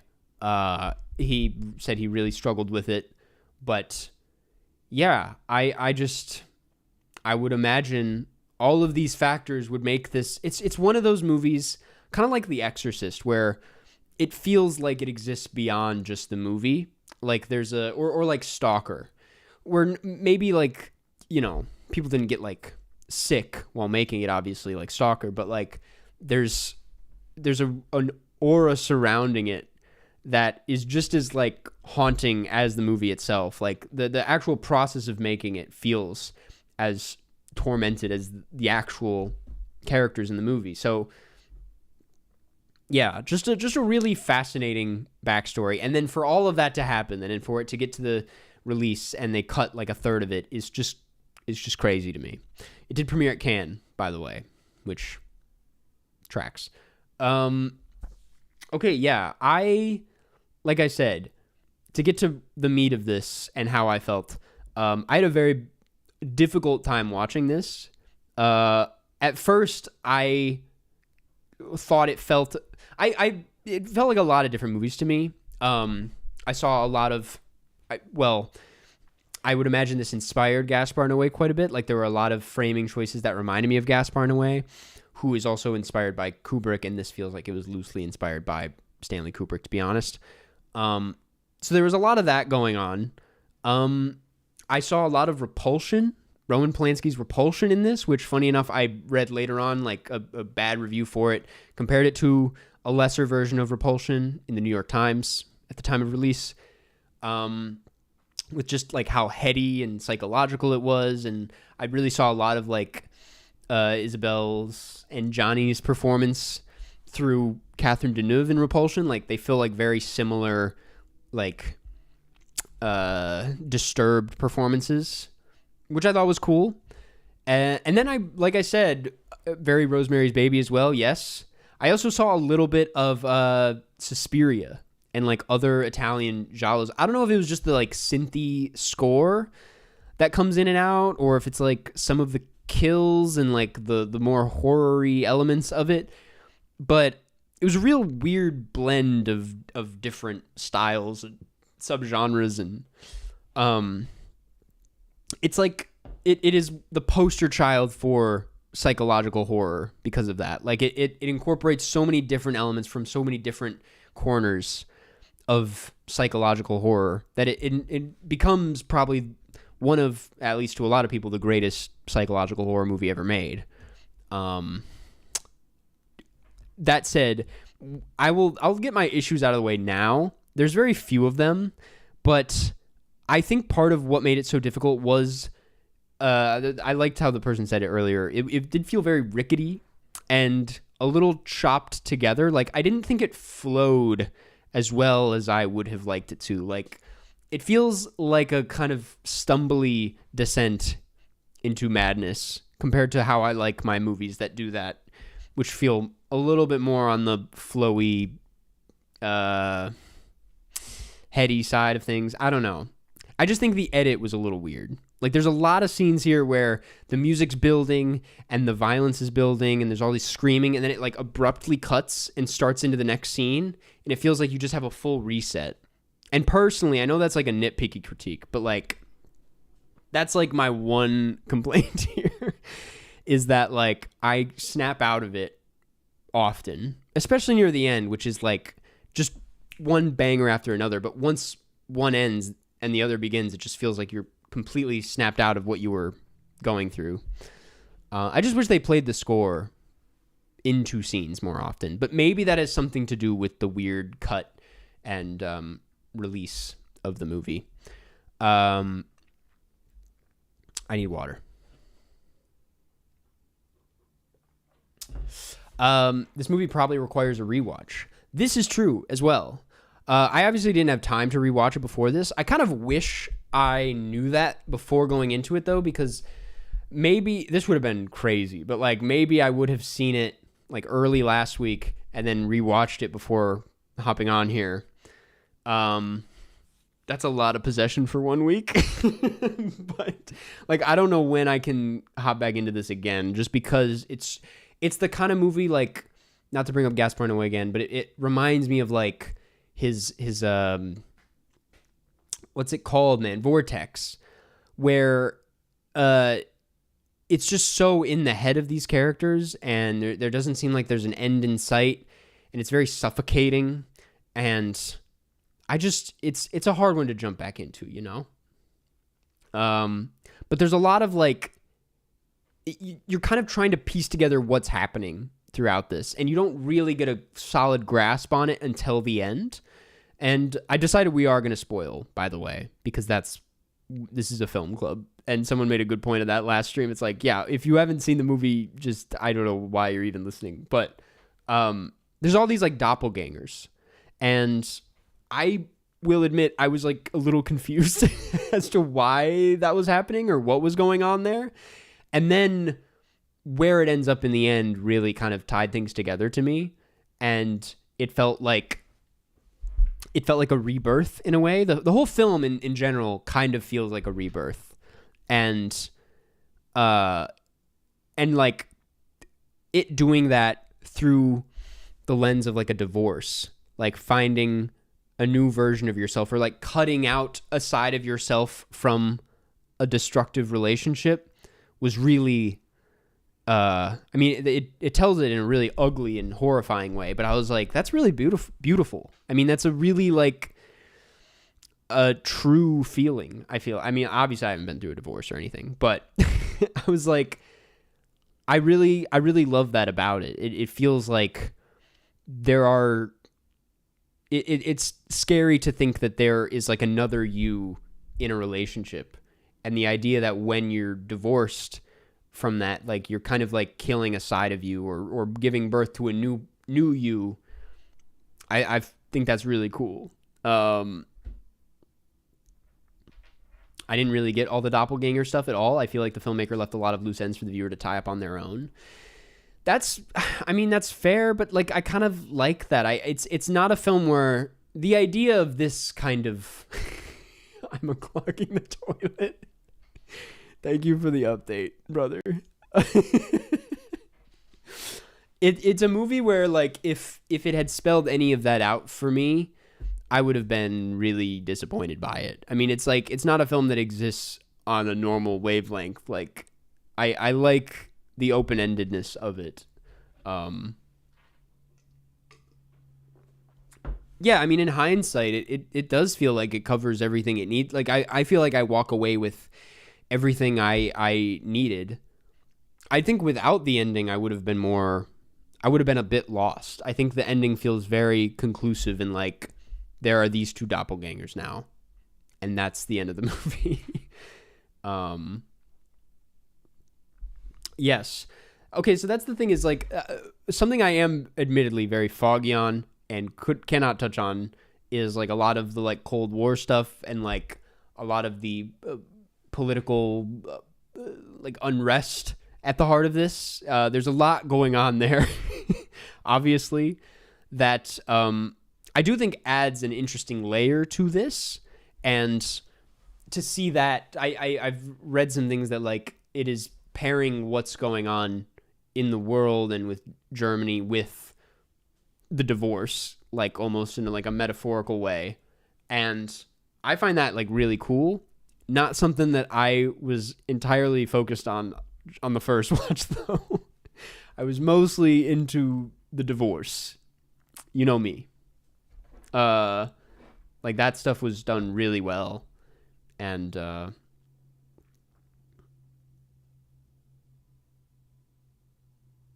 I take the division in a domestic relationship as a mirror for the division of Berlin. Exactly. Yes. That's kind of that was kind of what I was picking up on. And I think that's cool. I think that just you cannot call it an empty movie is what I'll say. Like it feels like a very for all of its like otherworldly surreal creature-ness, it feels very rooted in reality in a way that's like super raw and I would imagine very cathartic. Divorce Summer.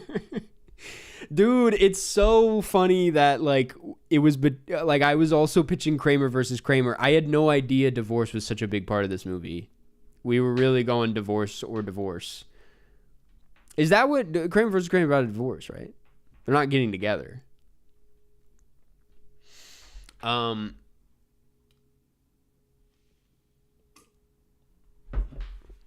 I loved. I want to talk a bit more about the performances before I wrap up on that. I think the performances here are kind of the standout. At least on a first watch, it's the thing you feel pretty immediately. Like it doesn't matter like how in depth you think the film is thematically or like how well it explores any of this. I'm like, you cannot deny that like what they're doing with performance here is like really special. And I love how like avant-garde it is. Like it's like performances that you feel and don't really like make a lot of sense logically speaking, but that just they feel like just very expressionistic, I would say. But also I don't know. The obviously the iconic subway hallway shot or scene, but I guess shot because it's all one shot, is like the most iconic scene in the movie. And I've obviously like seen it out of context and stuff. In the context of the film and like watching it in full, it's crazy how it doesn't feel random and just like over the top horror screaming, because I think that's like something that is easy to, it's a cheap way of making people think that something more is going on. I'm not going to list any examples because it's not only I can't think of any off the top of my head, but also it's like, what's the point of that? But like, I feel like a lot of horror performances get mistaken for being like really good performances because there's a lot of screaming. And you would think on the outside that this is an example of that, but it's not. There's like a real, like, there's like some routine to her like breakdown in the subway. Like it logically flows from one place to another. It almost feels like a dance number. Like it's incredibly well done. Like there's passion. Yeah. The sex scene was, yeah.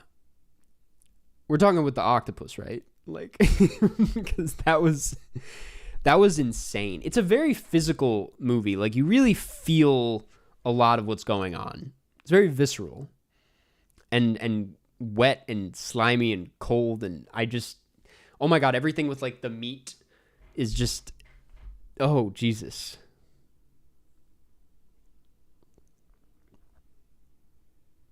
The movie had moments that made me chuckle. The wife's lover tweaking out in the door. Dude, what's his name? Henrik? He made me laugh. I thought he was really funny. when he was like, don't make me break down this bloody door. And then he's like, you don't have to. It's open. It was like so funny. I don't know why I did a British accent. They're not British. Would you consider it body horror? There's a body horror moment, yes, with a lot of fluids. That was like, that's for the record, that scene, it's at the end of the hallway where she gets down and it's, it's like a miscarriage. It's like all this different, like, it's like, it's like blood and piss and like, it's just, it's insane. It was disgusting. And I was like, yes, Karsten, please describe it.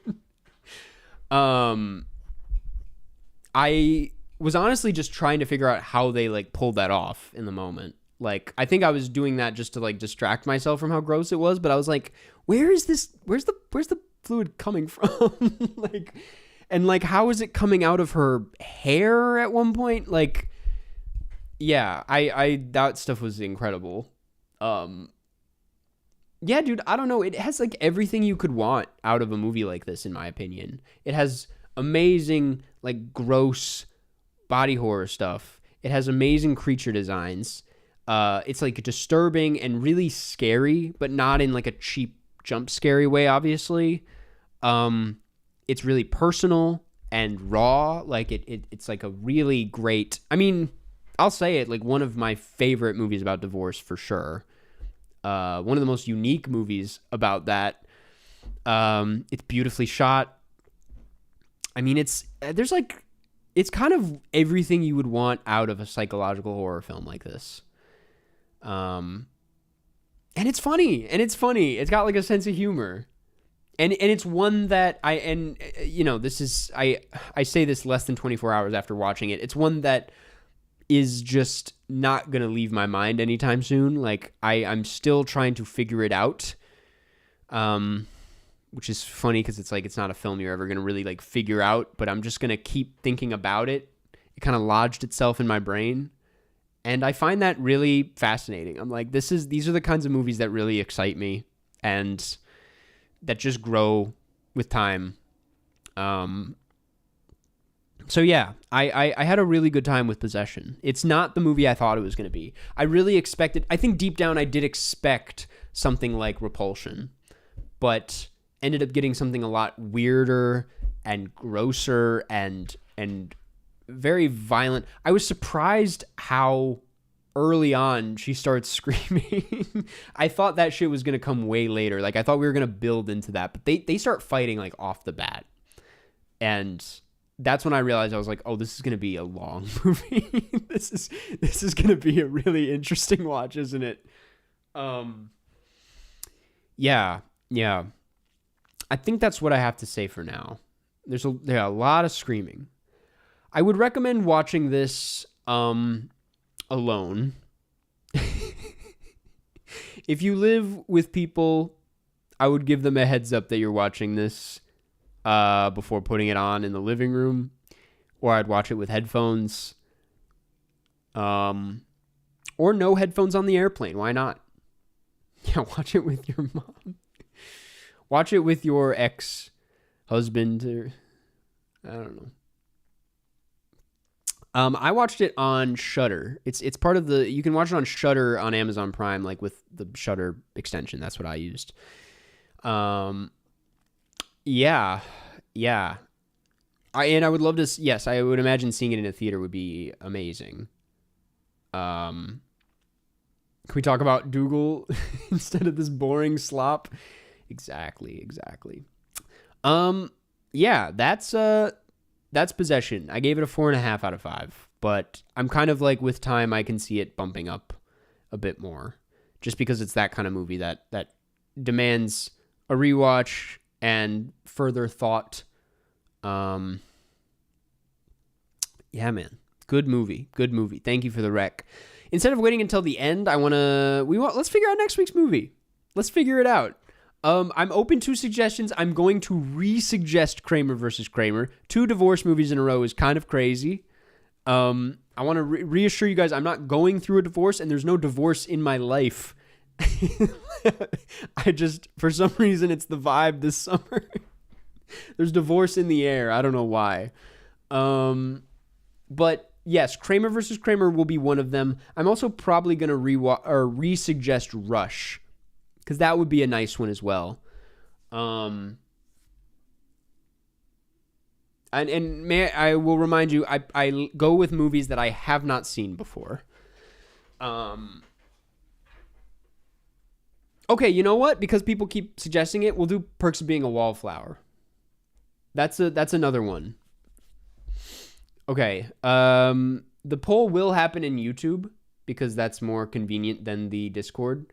And I will set it up right now.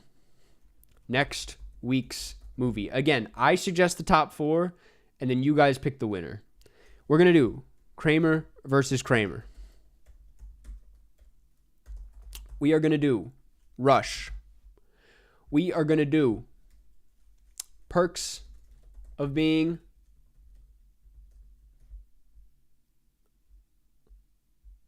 a Wallflower.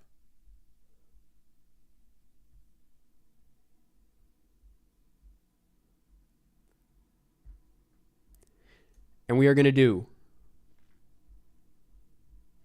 Let me think. I love the All the President's Men suggestion. No one's going to pick it, but I like that idea. Okay. Let me look at this. Actually, we're not going to do I Heart Huckabees.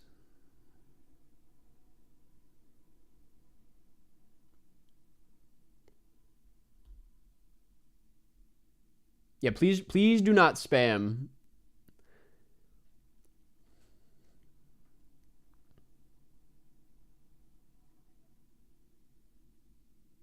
Okay, I feel good about this. I'm starting it. These are my top 4 picks for next week. We will let this run until the end of the stream. For now, we're going to get into some CineNerdle. It's CineNerdle time. That's right. CineNerdle is back on the menu. Give me a second as I set this up.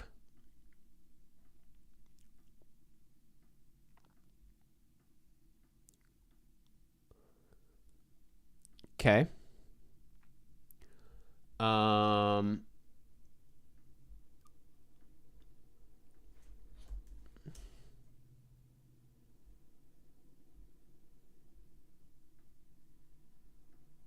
Is the audio choppy? Dude, oh my God, if All the President's Men wins, I'm going to be so fucking happy. Because that is, I will admit deep down, what I want to watch. Oh, that'd be so great, man. I can't believe Perks of Being a Wallflower is not winning. I don't know why I really expected that to win. But I guess people, crave something more than that. I don't know. Audio's fine. That's good to know. Okay. Okay, I'm setting this up. Where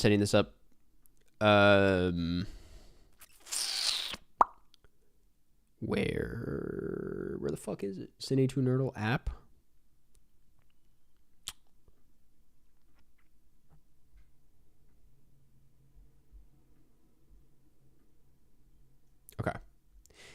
and expand it. Okay, I think it's good. Are we back? Are we back? Oh, and then the chat. Yeah, of course. Okay, we're gonna do some CineNerdle.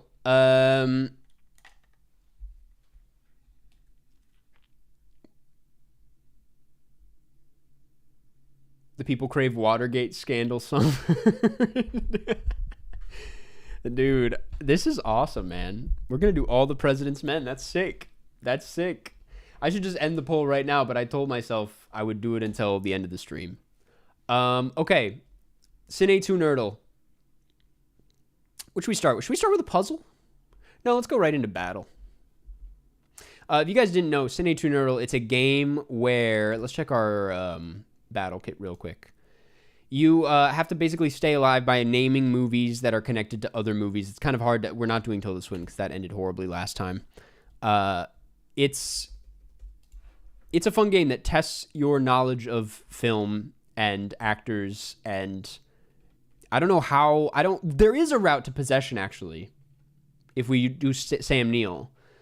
But as far as win conditions here, I'm not really familiar with any of these guys enough. John Williams could be fun, but we'll do rom-coms. Fuck it. And then, can we add a cast lifeline? We can't. We'll take away a rush. Add a cast. Save that. How is your film going? It's going well. No updates as usual. We're in a standstill right now with post. Okay. How does the game work? I think I already explained it, but it's kind of, you'll learn as you go kind of thing. Karsten, you're ever going to do a director's tier list? Because I found a pretty good one online. Feel free to drop it in the Discord. I would be very open to suggestions. Okay, Cats. Fascinating place to start. Just because we just watched it, I'll go King's Speech. I feel like King's Speech to sci-fi horror, I don't know how they can get there. Enola Holmes, romantic comedy with Helena Bonham Carter. There's got to be like a bunch. Who else is in Enola Holmes, though? Millie Bobby Brown. We'll do Electric. No, that's gonna go into sci-fi horror. We'll do Edward Scissorhands. Nope. We're gonna escape. Oh my. Okay, we're rusty. She is not in Edward Scissorhands, bro. God damn it. All right, good game. Good warm up. Just getting to know that's how the game works. I couldn't come up with a movie in time, and I lost. Starting now, no losses. We did not shoot on 16. I wanted to, but it was too expensive. Okay, Jay Roach. There's a new Jay Roach movie out called Roses, I'm pretty sure. Nope. Let's just play it safe, man. Go Pink Panther. They need Western. They could go Three Amigos, but we're not in they can't do that right now. Enola Holmes' kill shot is crazy. It's true, man. It's true. Okay, Obsessed with Beyonce. Dude, I'll be honest with you. I've never heard of this movie. I think I see The Rock. But Beyonce, was she in Pink Panther 2? She was not. We need a cast. Idris Elba. Okay, Idris Elba. 3,000 Years of Longing. Mad Max isn't a Western, is it?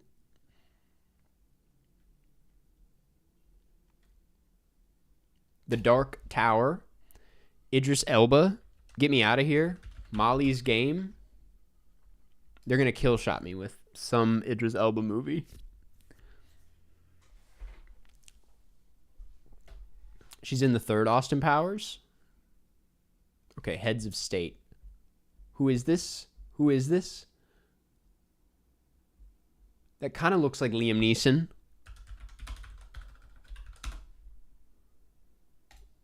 It's not him. We're going to escape. Dude, I am rusty, man. This is really bad. This is so far going horribly.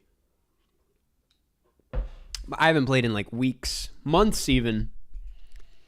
Okay. We're back though.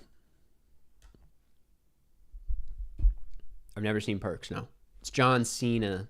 Dude, deep down I was like, that kind of looks like John Cena. They can't get out of Bones and All. That's crazy. Or they're just trying too hard. This Bones and All is great for me. We're kind of in rom-com paradise, I will say. Not really. They're roms, but they're not coms. Wonka. Okay. Walked right into this one. Okay. I can't do a Hugh Grant link. Well, that's really bad. We'll try Men, Women, is Hot Summer Nights a rom-com? There's romance in that movie, man. I love Cooper Raiff. Wonka. Dune. Okay.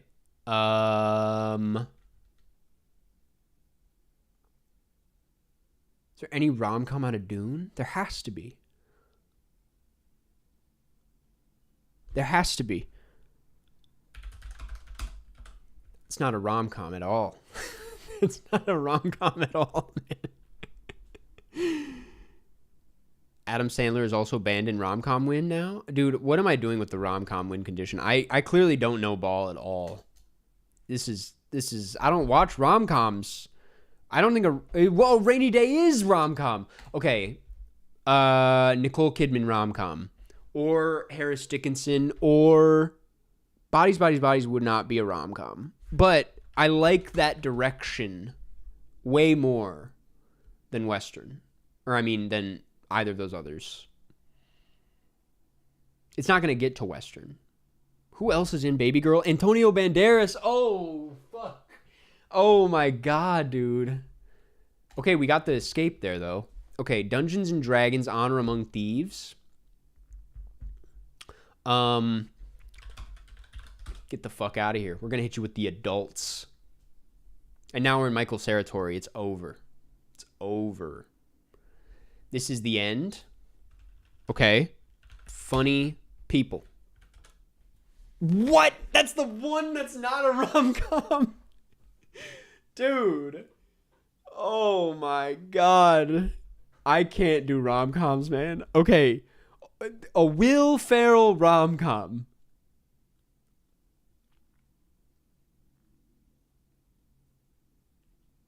Any movie from this era. Wedding Crashers.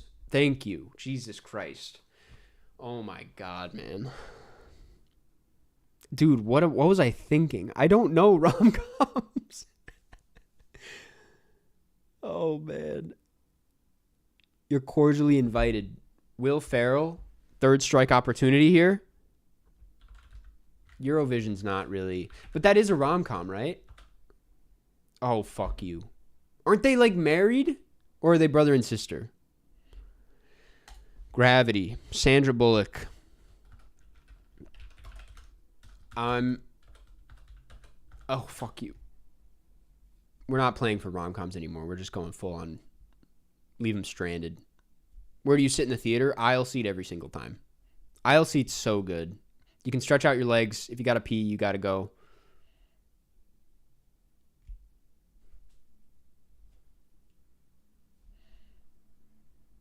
We'll get to the proposal. I can't really use it now because you suggested it and that's cheating. How does this person not know how to get out of Bird Box? I learned that aisle seats were the best when I started going to film festivals and realized they always get taken up first. Like, film critics always, like, it's like that's the seat that fills up the fastest. And I was like, why? But now I get it. Lil Rel? Was he in Was he in One of Them Days? He was. It's not really going to help us. I thought it was a rom-com.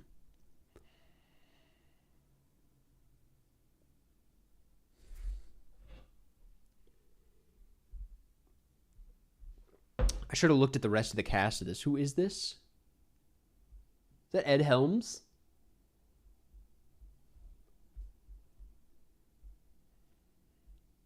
What are we doing here? Okay. That was interesting. But we won.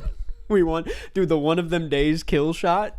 The One of Them Days kill shot is actually kind of crazy because, like, if you're not familiar with Keke Palmer, like, that's crazy, man. That's actually... And SZA doesn't do movies. We'll take it. We'll take One of Them Days as the win. Oh, no, don't start the game. Okay. Get the fuck out of here with the rom-com.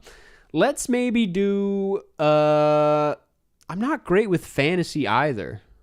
I'm not great with any of the win conditions. I mean, I guess John Williams.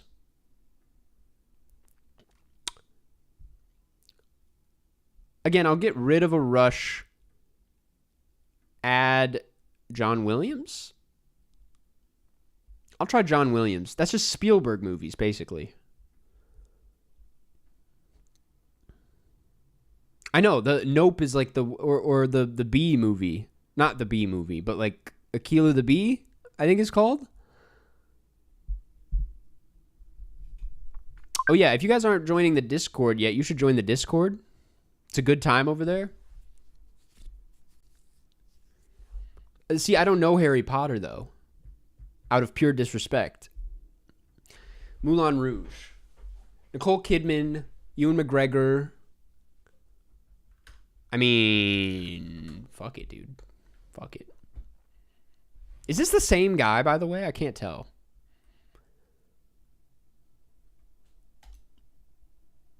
Jumanji. Oh, you're setting me up. Jumanji.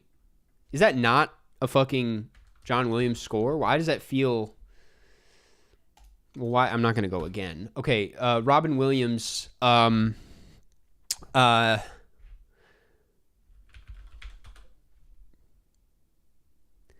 I am what I am. I was doing a pretty good Popeye impression to my girlfriend, but I'm obviously not going to bring that one out now. Fuck you. Get hit with flubber.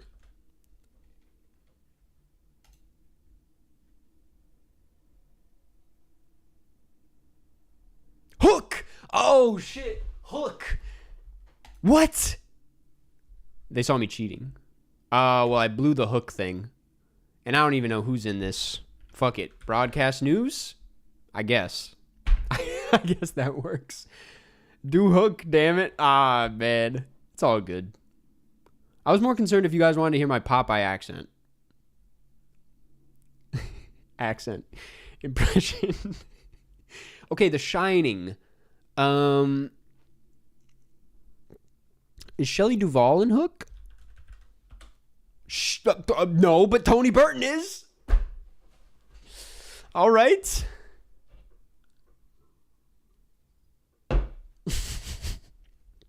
See, that doesn't count as cheating because I was going off a different actor that time. Yeah, you're done with Robin Williams. And now we're in Spielberg. So you're fucked. Okay. Wise choice, honestly. But let's see. We have Adam Driver. Adam Driver gets us to... Oh. Nah, I can't do it. Huh. Interesting. We'll go 65. Took me way too long to figure that out. I need to lock in, man. I need to lock in. I don't even deserve the GOAT in the same frame right now. Okay. Did they... Yeah, I expected that. Well, you're going to get hit with something else. Based on the way this guy plays, I don't know if they're familiar with a net like that. Patterson would have been good too, but there's more outs out of Patterson, I would say, than a net. I couldn't do any. They blocked me, so I couldn't play any other Star Wars. Trust me. They're Googling, and this is why you don't get rid of the rush. Oh, this motherfucker. I'm so mad. This piece of shit. Okay. You want to Google, man?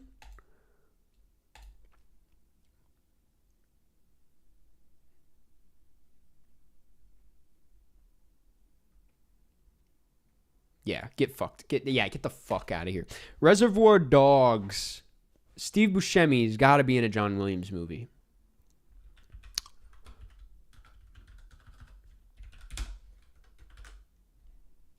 What? Spy Kids 2? Thank you. Report them? I probably will after this. That was a blatant Google. You were not...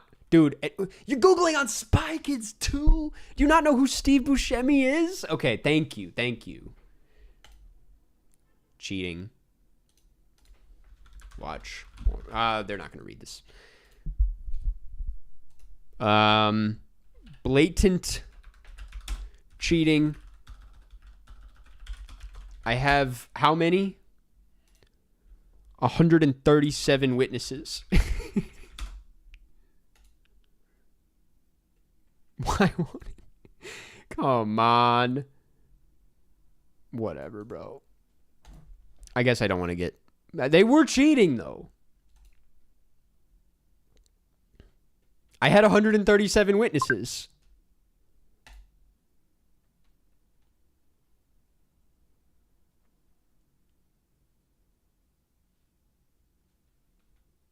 My profile picture looks sus? What are you talking about? Do I have a profile picture? Is it that fucking Swiss Army Man one that I made in college and now it shows up on random profile pictures? And it's like the worst possible thing to show up in random profile pictures? Nicole Kidman. We'll go... Well, no, we don't want to do that. We'll go Little Women. I'm fucking... I clicked the wrong button.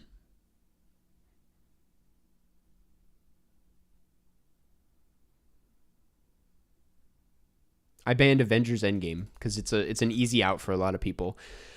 Ray finds John Williams Schindler's List.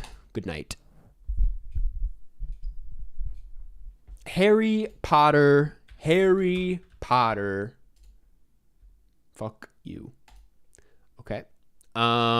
Ray finds Kill Shot, The English Patient. Not really a kill shot, to be honest.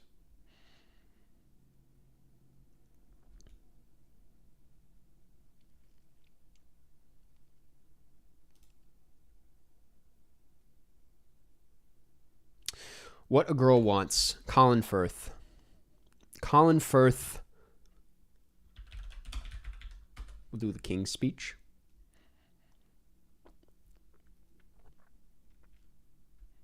Bridget Jones' Diary. Think. What about Hook? Nope.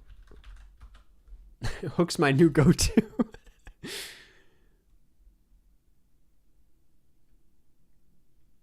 We're in we are in mom movie territory right now. Ticket to Paradise, Julia Roberts, George Clooney,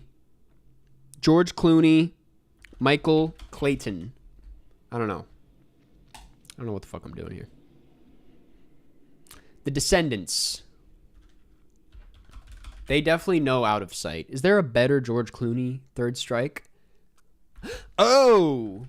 I love hitting them with the boys and Boys in the Boat. That's such a good one. I mean, the movie's... Oh! Damn. Joel Edgerton. Is he in Star Wars? Attack of the Clones? Yes, sir. I have not seen the prequels. He did Home Alone. Good to know. Thank you. Not cheating. Just friendly help. Megalopolis. Now, I obviously have a lot to work with here. I'm going to try and... I want to stay in Adam Driver. They're probably going to block it. I'm going to use my other keyboard because I know I have to be fast. Fantasy.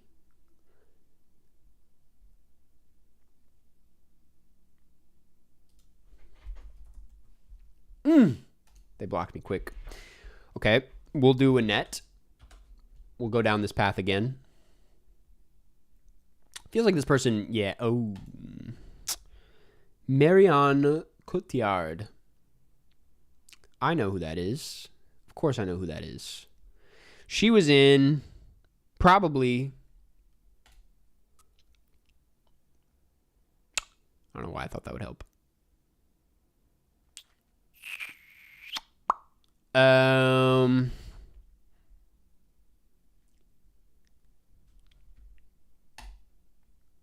They got my ass with that one.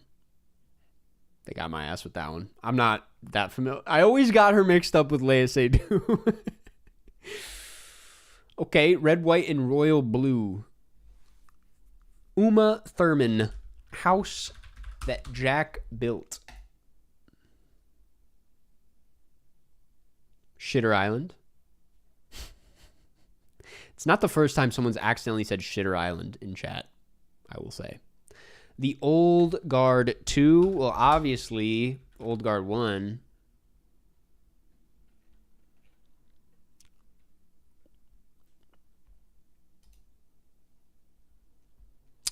Doctor Strange. They're kind of cooking. Okay, Doctor Strange in the Multiverse of Madness. Do you think I could three-strike him a bit with Tully? I might try it. Bit bold. Nope, they got out. They know what they're talking about here. Okay, happiest season. Happiest season, we'll go with Spencer. Let's think about this for a second. No. Yes. Twilight, yep. And then you're going to get hit with Personal Shopper. You're probably going to go with what I think you're going to go. You're not going to find anything here. We're struggling a little bit, but we're going to find our way out. They haven't escaped. They're probably going to escape. Unless they do what I think they're going to do, which they won't. I don't have a rush. I don't want to say they're out loud. They probably won't. Yeah. Irma Vep was the out. Cars. Oh, shit. Okay. The Paul Newman to Cars connection is crazy. It works every time. Irma Vep, I don't know how I would get out of Irma Vep, though. I'm not super familiar with her filmography.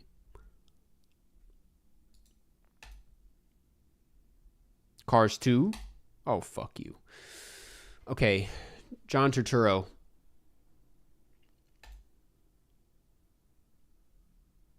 John Turturro. We'll go Barton Fink. I don't think they can get... What else is he in? He was just in something where I was like, oh my God, John Turturro's in this? Oh, we're not going to do that yet, but... Okay. Not good. Not good at all.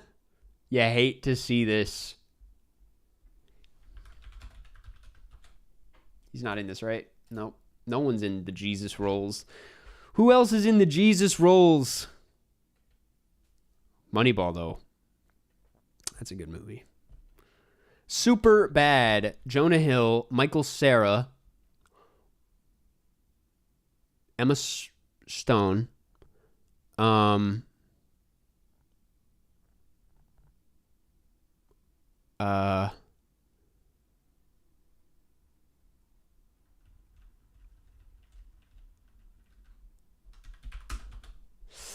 don't know. I'm going to block this one just in case. Fablemans. I'm going to kill myself. Okay. Cowbells. Cowbells 2?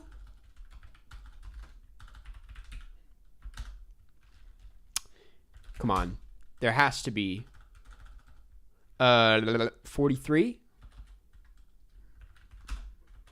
Come on, man. Come on. Love Actually. Oh, Jesus.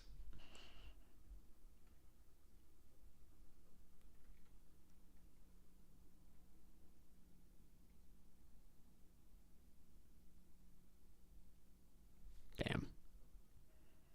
Tough. Let's get back in there.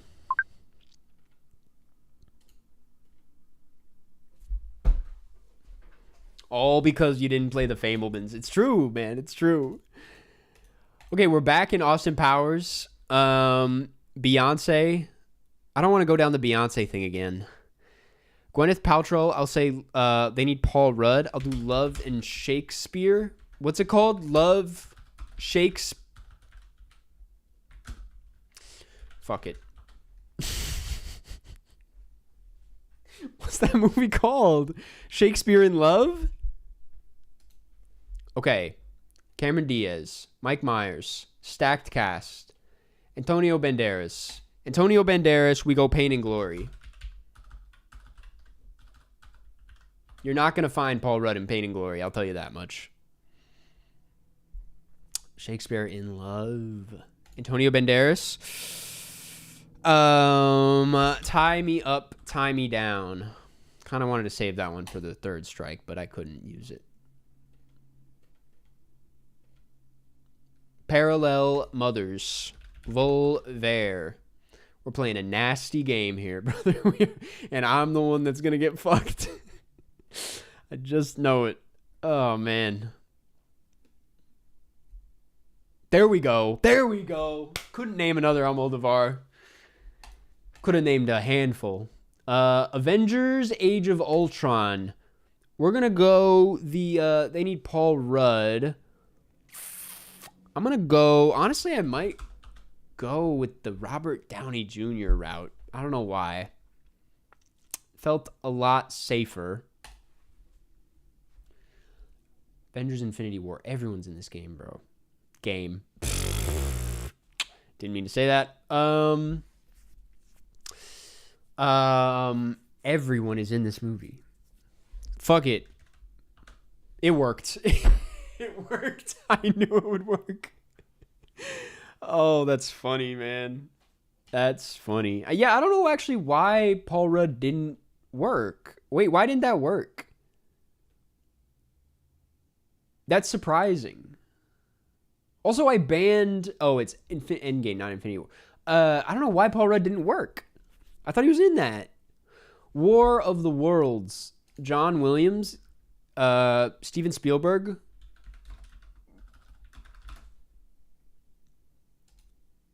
I didn't even mean to click that, but it worked. That's... He's not in Infinity War? That's really crazy. Everyone's in it. The Hobbit. I mean, probably, I want to say. No. That's all good. It's all good. Did he do these movies? He didn't do these movies, did he? Who scored The Lord of the Rings? I'm actually surprised I didn't know this.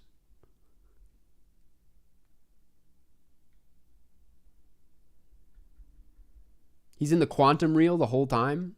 Quantum realm. X-Men. Ian McKellen. Yeah, I'm thinking Cats.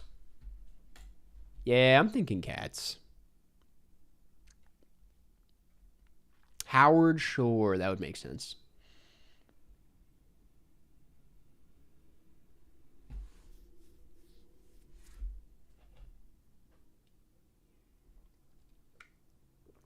"3,000 Years of Longing," Tilda Swinton. Tilda Swinton is in Narnia. In my head, that was a John Williams score.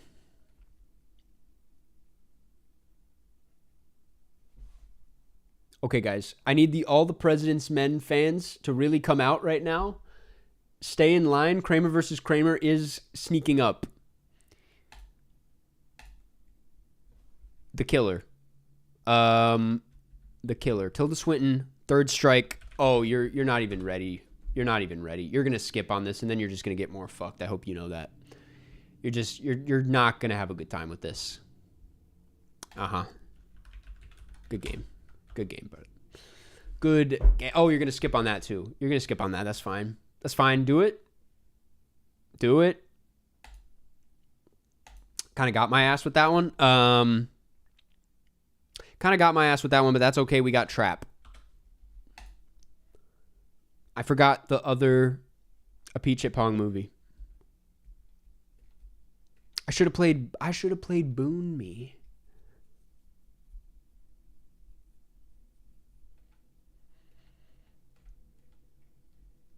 Signs, Joaquin Phoenix, John Williams. Why do I feel like he did Brother Bear? Nope, he did not.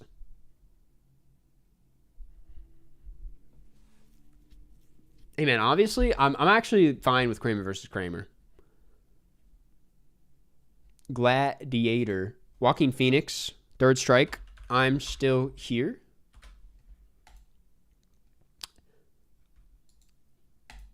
I wonder if this is better than You Were Never Really Here as a play.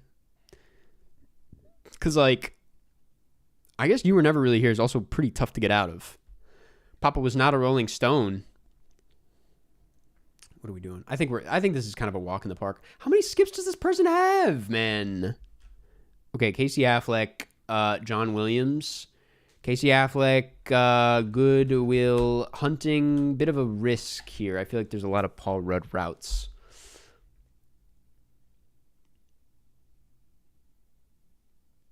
This is not a close one. They've exhausted all their escapes, all their skips, all their rushes. I have 3 escapes left. They need 3 Paul Rudd movies. I need 3 John Williams movies. They just dropped The Martian, and now they're going to get hit with Solo, a Star Wars story. What? He didn't do that? Oh, fuck. Well, we're in a good realm.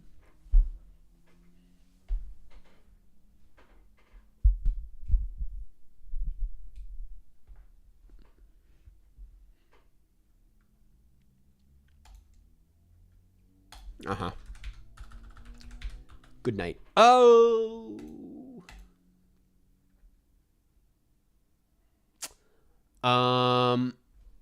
Sunset Sasquatch? Sasquatch Sunset? Why did I think Mark Hamill was in that? That's like such a Mark Hamill movie. Regular Show? The movie? Oh! What the fuck? What just happened?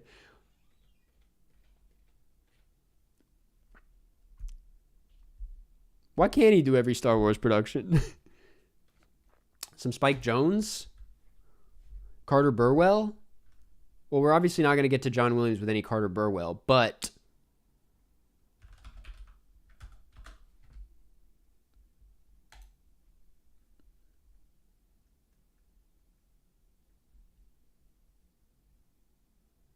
I'm so confused. I was trying to think of a deep cut Mark Hamill thing, and Regular Show was an easy win. Fantastic Beasts and Where to Find Them. We're really going to do this? You're really going to give that one to me?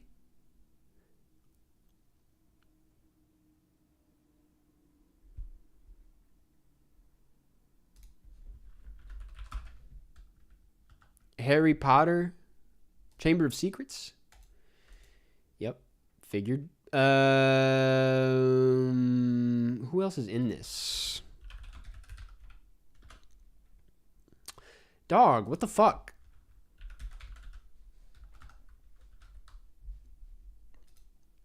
Dude, I'm confused.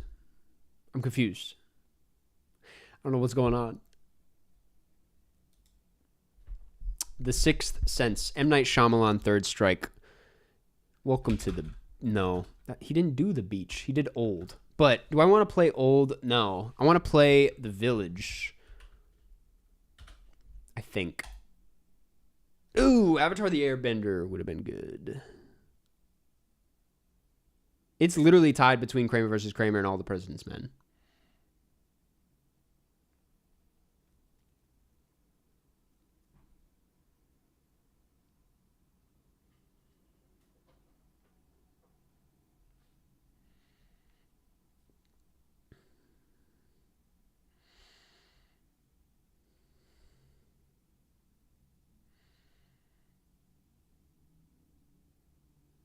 I could have been rushing this whole time, but it seemed like they're not going to get out of the village, to be honest. Dude, welcome to my village. That's crazy. That's crazy. Good game. Good game. Very solid. Very solid. That felt good. I needed that. I'm going to do a puzzle. I'm going to do the puzzles real quick, and then we're going to wrap things up. We'll do the original. These are kind of like connections, but with movies. Kate Blanchett are on a train, are facing a mass extinction event, are in 19th century France.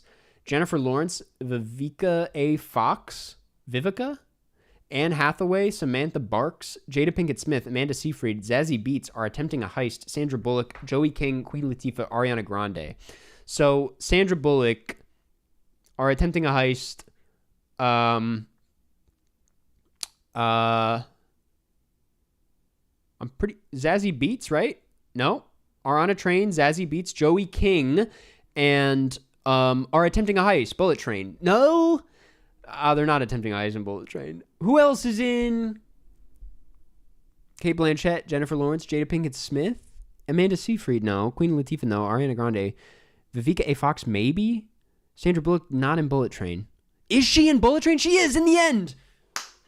That's a spoiler. Okay, Jada Pinkett Smith are attempting a heist. Vivica A. Fox, Sandra Bullock, right? What? Probably are on a train. No. What? So this is not a shared... And now I got to move them around again. Okay, I guess I accidentally got set it off. Okay, I'm not going to win this, if you guys didn't know. Joey King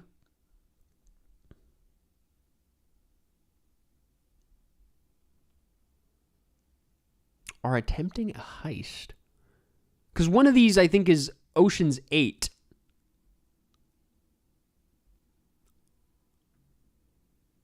Samantha Banks.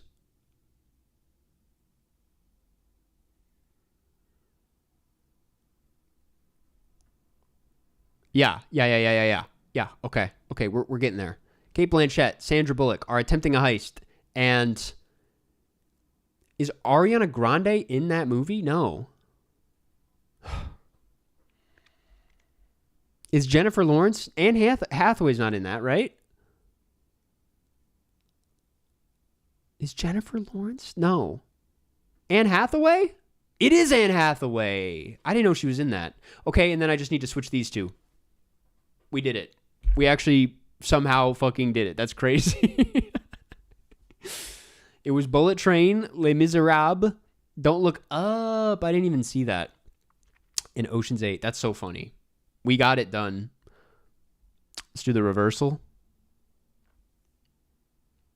Why are these already... Oh, these are just already there? Blade Runner, Her, Lars and the Real Girl.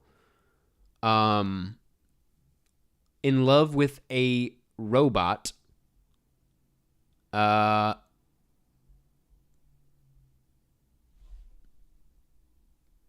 Wait, what? I also obviously see there's Ryan Gosling. In Love with a Robot. Who is in love with a robot? Shape of Water. I guess it's a fish. A non-human love interest. Okay. Paddington. Okay, The Shape of Water. What's her name? Sally Hawkins. Is she in... She's in Paddington. And then I'm pretty sure... Well, I want to guess No, she's in Blue Jasmine.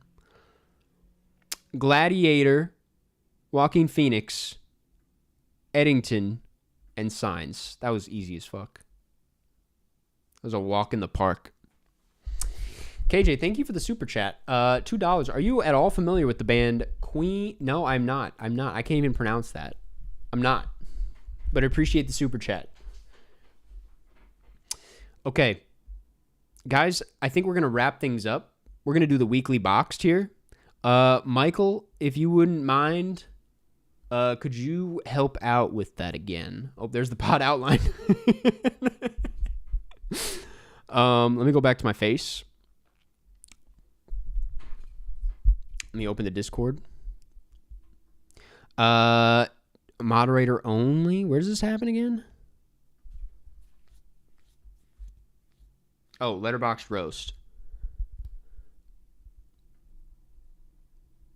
We're gonna do the weekly boxed. This is when a random person gets picked for their Letterboxd to get roasted. We don't know who it's gonna be, but Michael is on it. If you guys aren't subscribed already, I would recommend subscribing. We do these streams every Wednesday, usually at 3 p.m. Central, but today we are an hour early. Today's winner is... Who is this? I can't see their full name.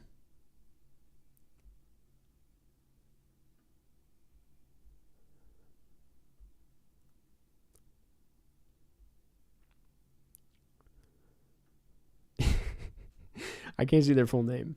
I don't know how to pronounce that, but Aiini. Aiihni.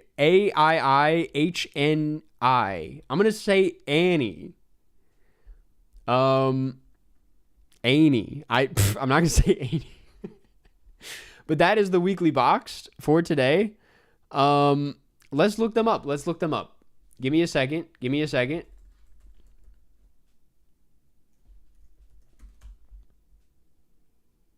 Okay.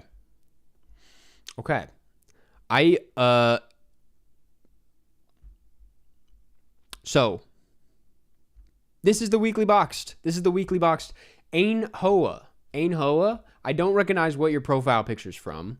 But we got a pretty solid profile so far. We have Ghostbusters, Women on the Verge of a Nervous Breakdown, Kiki's Delivery Service, and What We Do in the Shadows. This is like such a person. This is like such a type of person.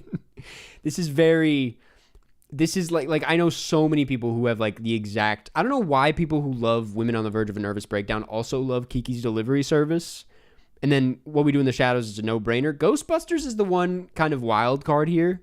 That's clearly like a childhood favorite. But sometimes I like to guess people's ages. I feel like you're a girl in film school.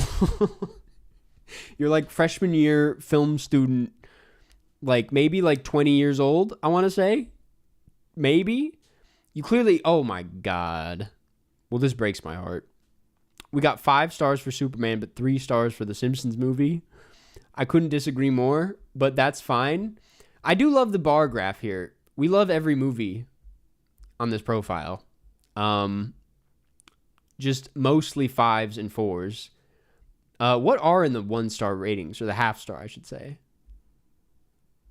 I mean, dude, you loving Ghostbusters, like, this says a lot. That you didn't like the 2016 Ghostbusters. I have not seen it. I have no interest in seeing it. I heard it's bad. But I cannot argue against whatever the hell Wolf Tracer's Dinosaur Island is. But that's an appropriate place to be for that. Let's see. 43 this year. Obviously, we got to get those numbers up. You have one list, my favorite movies.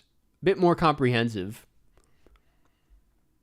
Damn. Okay, you are definitely a 20-year-old girl.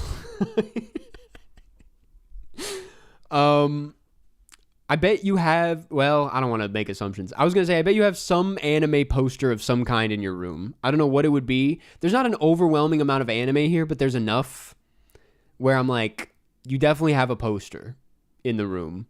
The Book of Life. I mean, a lot of animation, which there's nothing wrong with that. Love to see some boy love. Yeah. This is a pre-Love and Thunder Taika Waititi fan, which is very understandable. Yeah, I mean, I can't really disagree with much here, aside from Superman, and the Simpsons hate is crazy. Too high to remember what happened every other scene. Okay. Understood. I mean, this is a solid profile. Yeah, I got nothing else to say, but thank you for joining the Discord, is what I got to say. Okay. I also doubt they were here, but that's the way it goes. I do have to pee, so I'm probably gonna cut things short. It's not even cutting things short. We actually went a little bit longer than usual. This guy never actually roasts them. Well, sometimes they're not very roastable. Sometimes I'm just trying to figure out who they are based on their movie tastes. There's no need in being pointlessly mean, you know? That there's nothing worse than forced anger. But yeah, which, speaking of, are you still getting hate for the Superman video, or is it done? Honestly, it's petered out quite a bit. I think we're through the thick of it. But that said, we do have a new video coming out this week. It is on weapons, so I recommend going to see it. You guys should go see it tomorrow, like I am. It's gonna be fun. I haven't even seen it yet, but I have high hopes for this one. Next week's movie is officially Kramer versus Kramer. You motherfuckers! I shouldn't have said anything, man. I shouldn't have said anything. It's Kramer versus Kramer, apparently. So, let me see. Where can we watch this? Damn, bro. We're doing 2 fucking divorce movies in a row. That's fine, though. That's fine. I've been excited to watch Kramer versus Kramer. You can rent it looks like, but maybe there's other ways to find it that I am not aware of. But next week, Kramer versus Kramer. We'll do All the President's Men eventually. Okay. I think that's what I got to say. Thank you guys for tuning in. I'm going to start cutting these down a bit, as in not cutting the actual stream down, but I'll cut it into a video, and we'll have like isolated movie reviews for the weekly films up on the channel. Not the main channel, but the second channel. But I think that's going to do. Thank you guys. Yes, I can't wait to title it Karsten versus Karsten. I think that's it. If you're not subscribed, subscribe, and I will see you.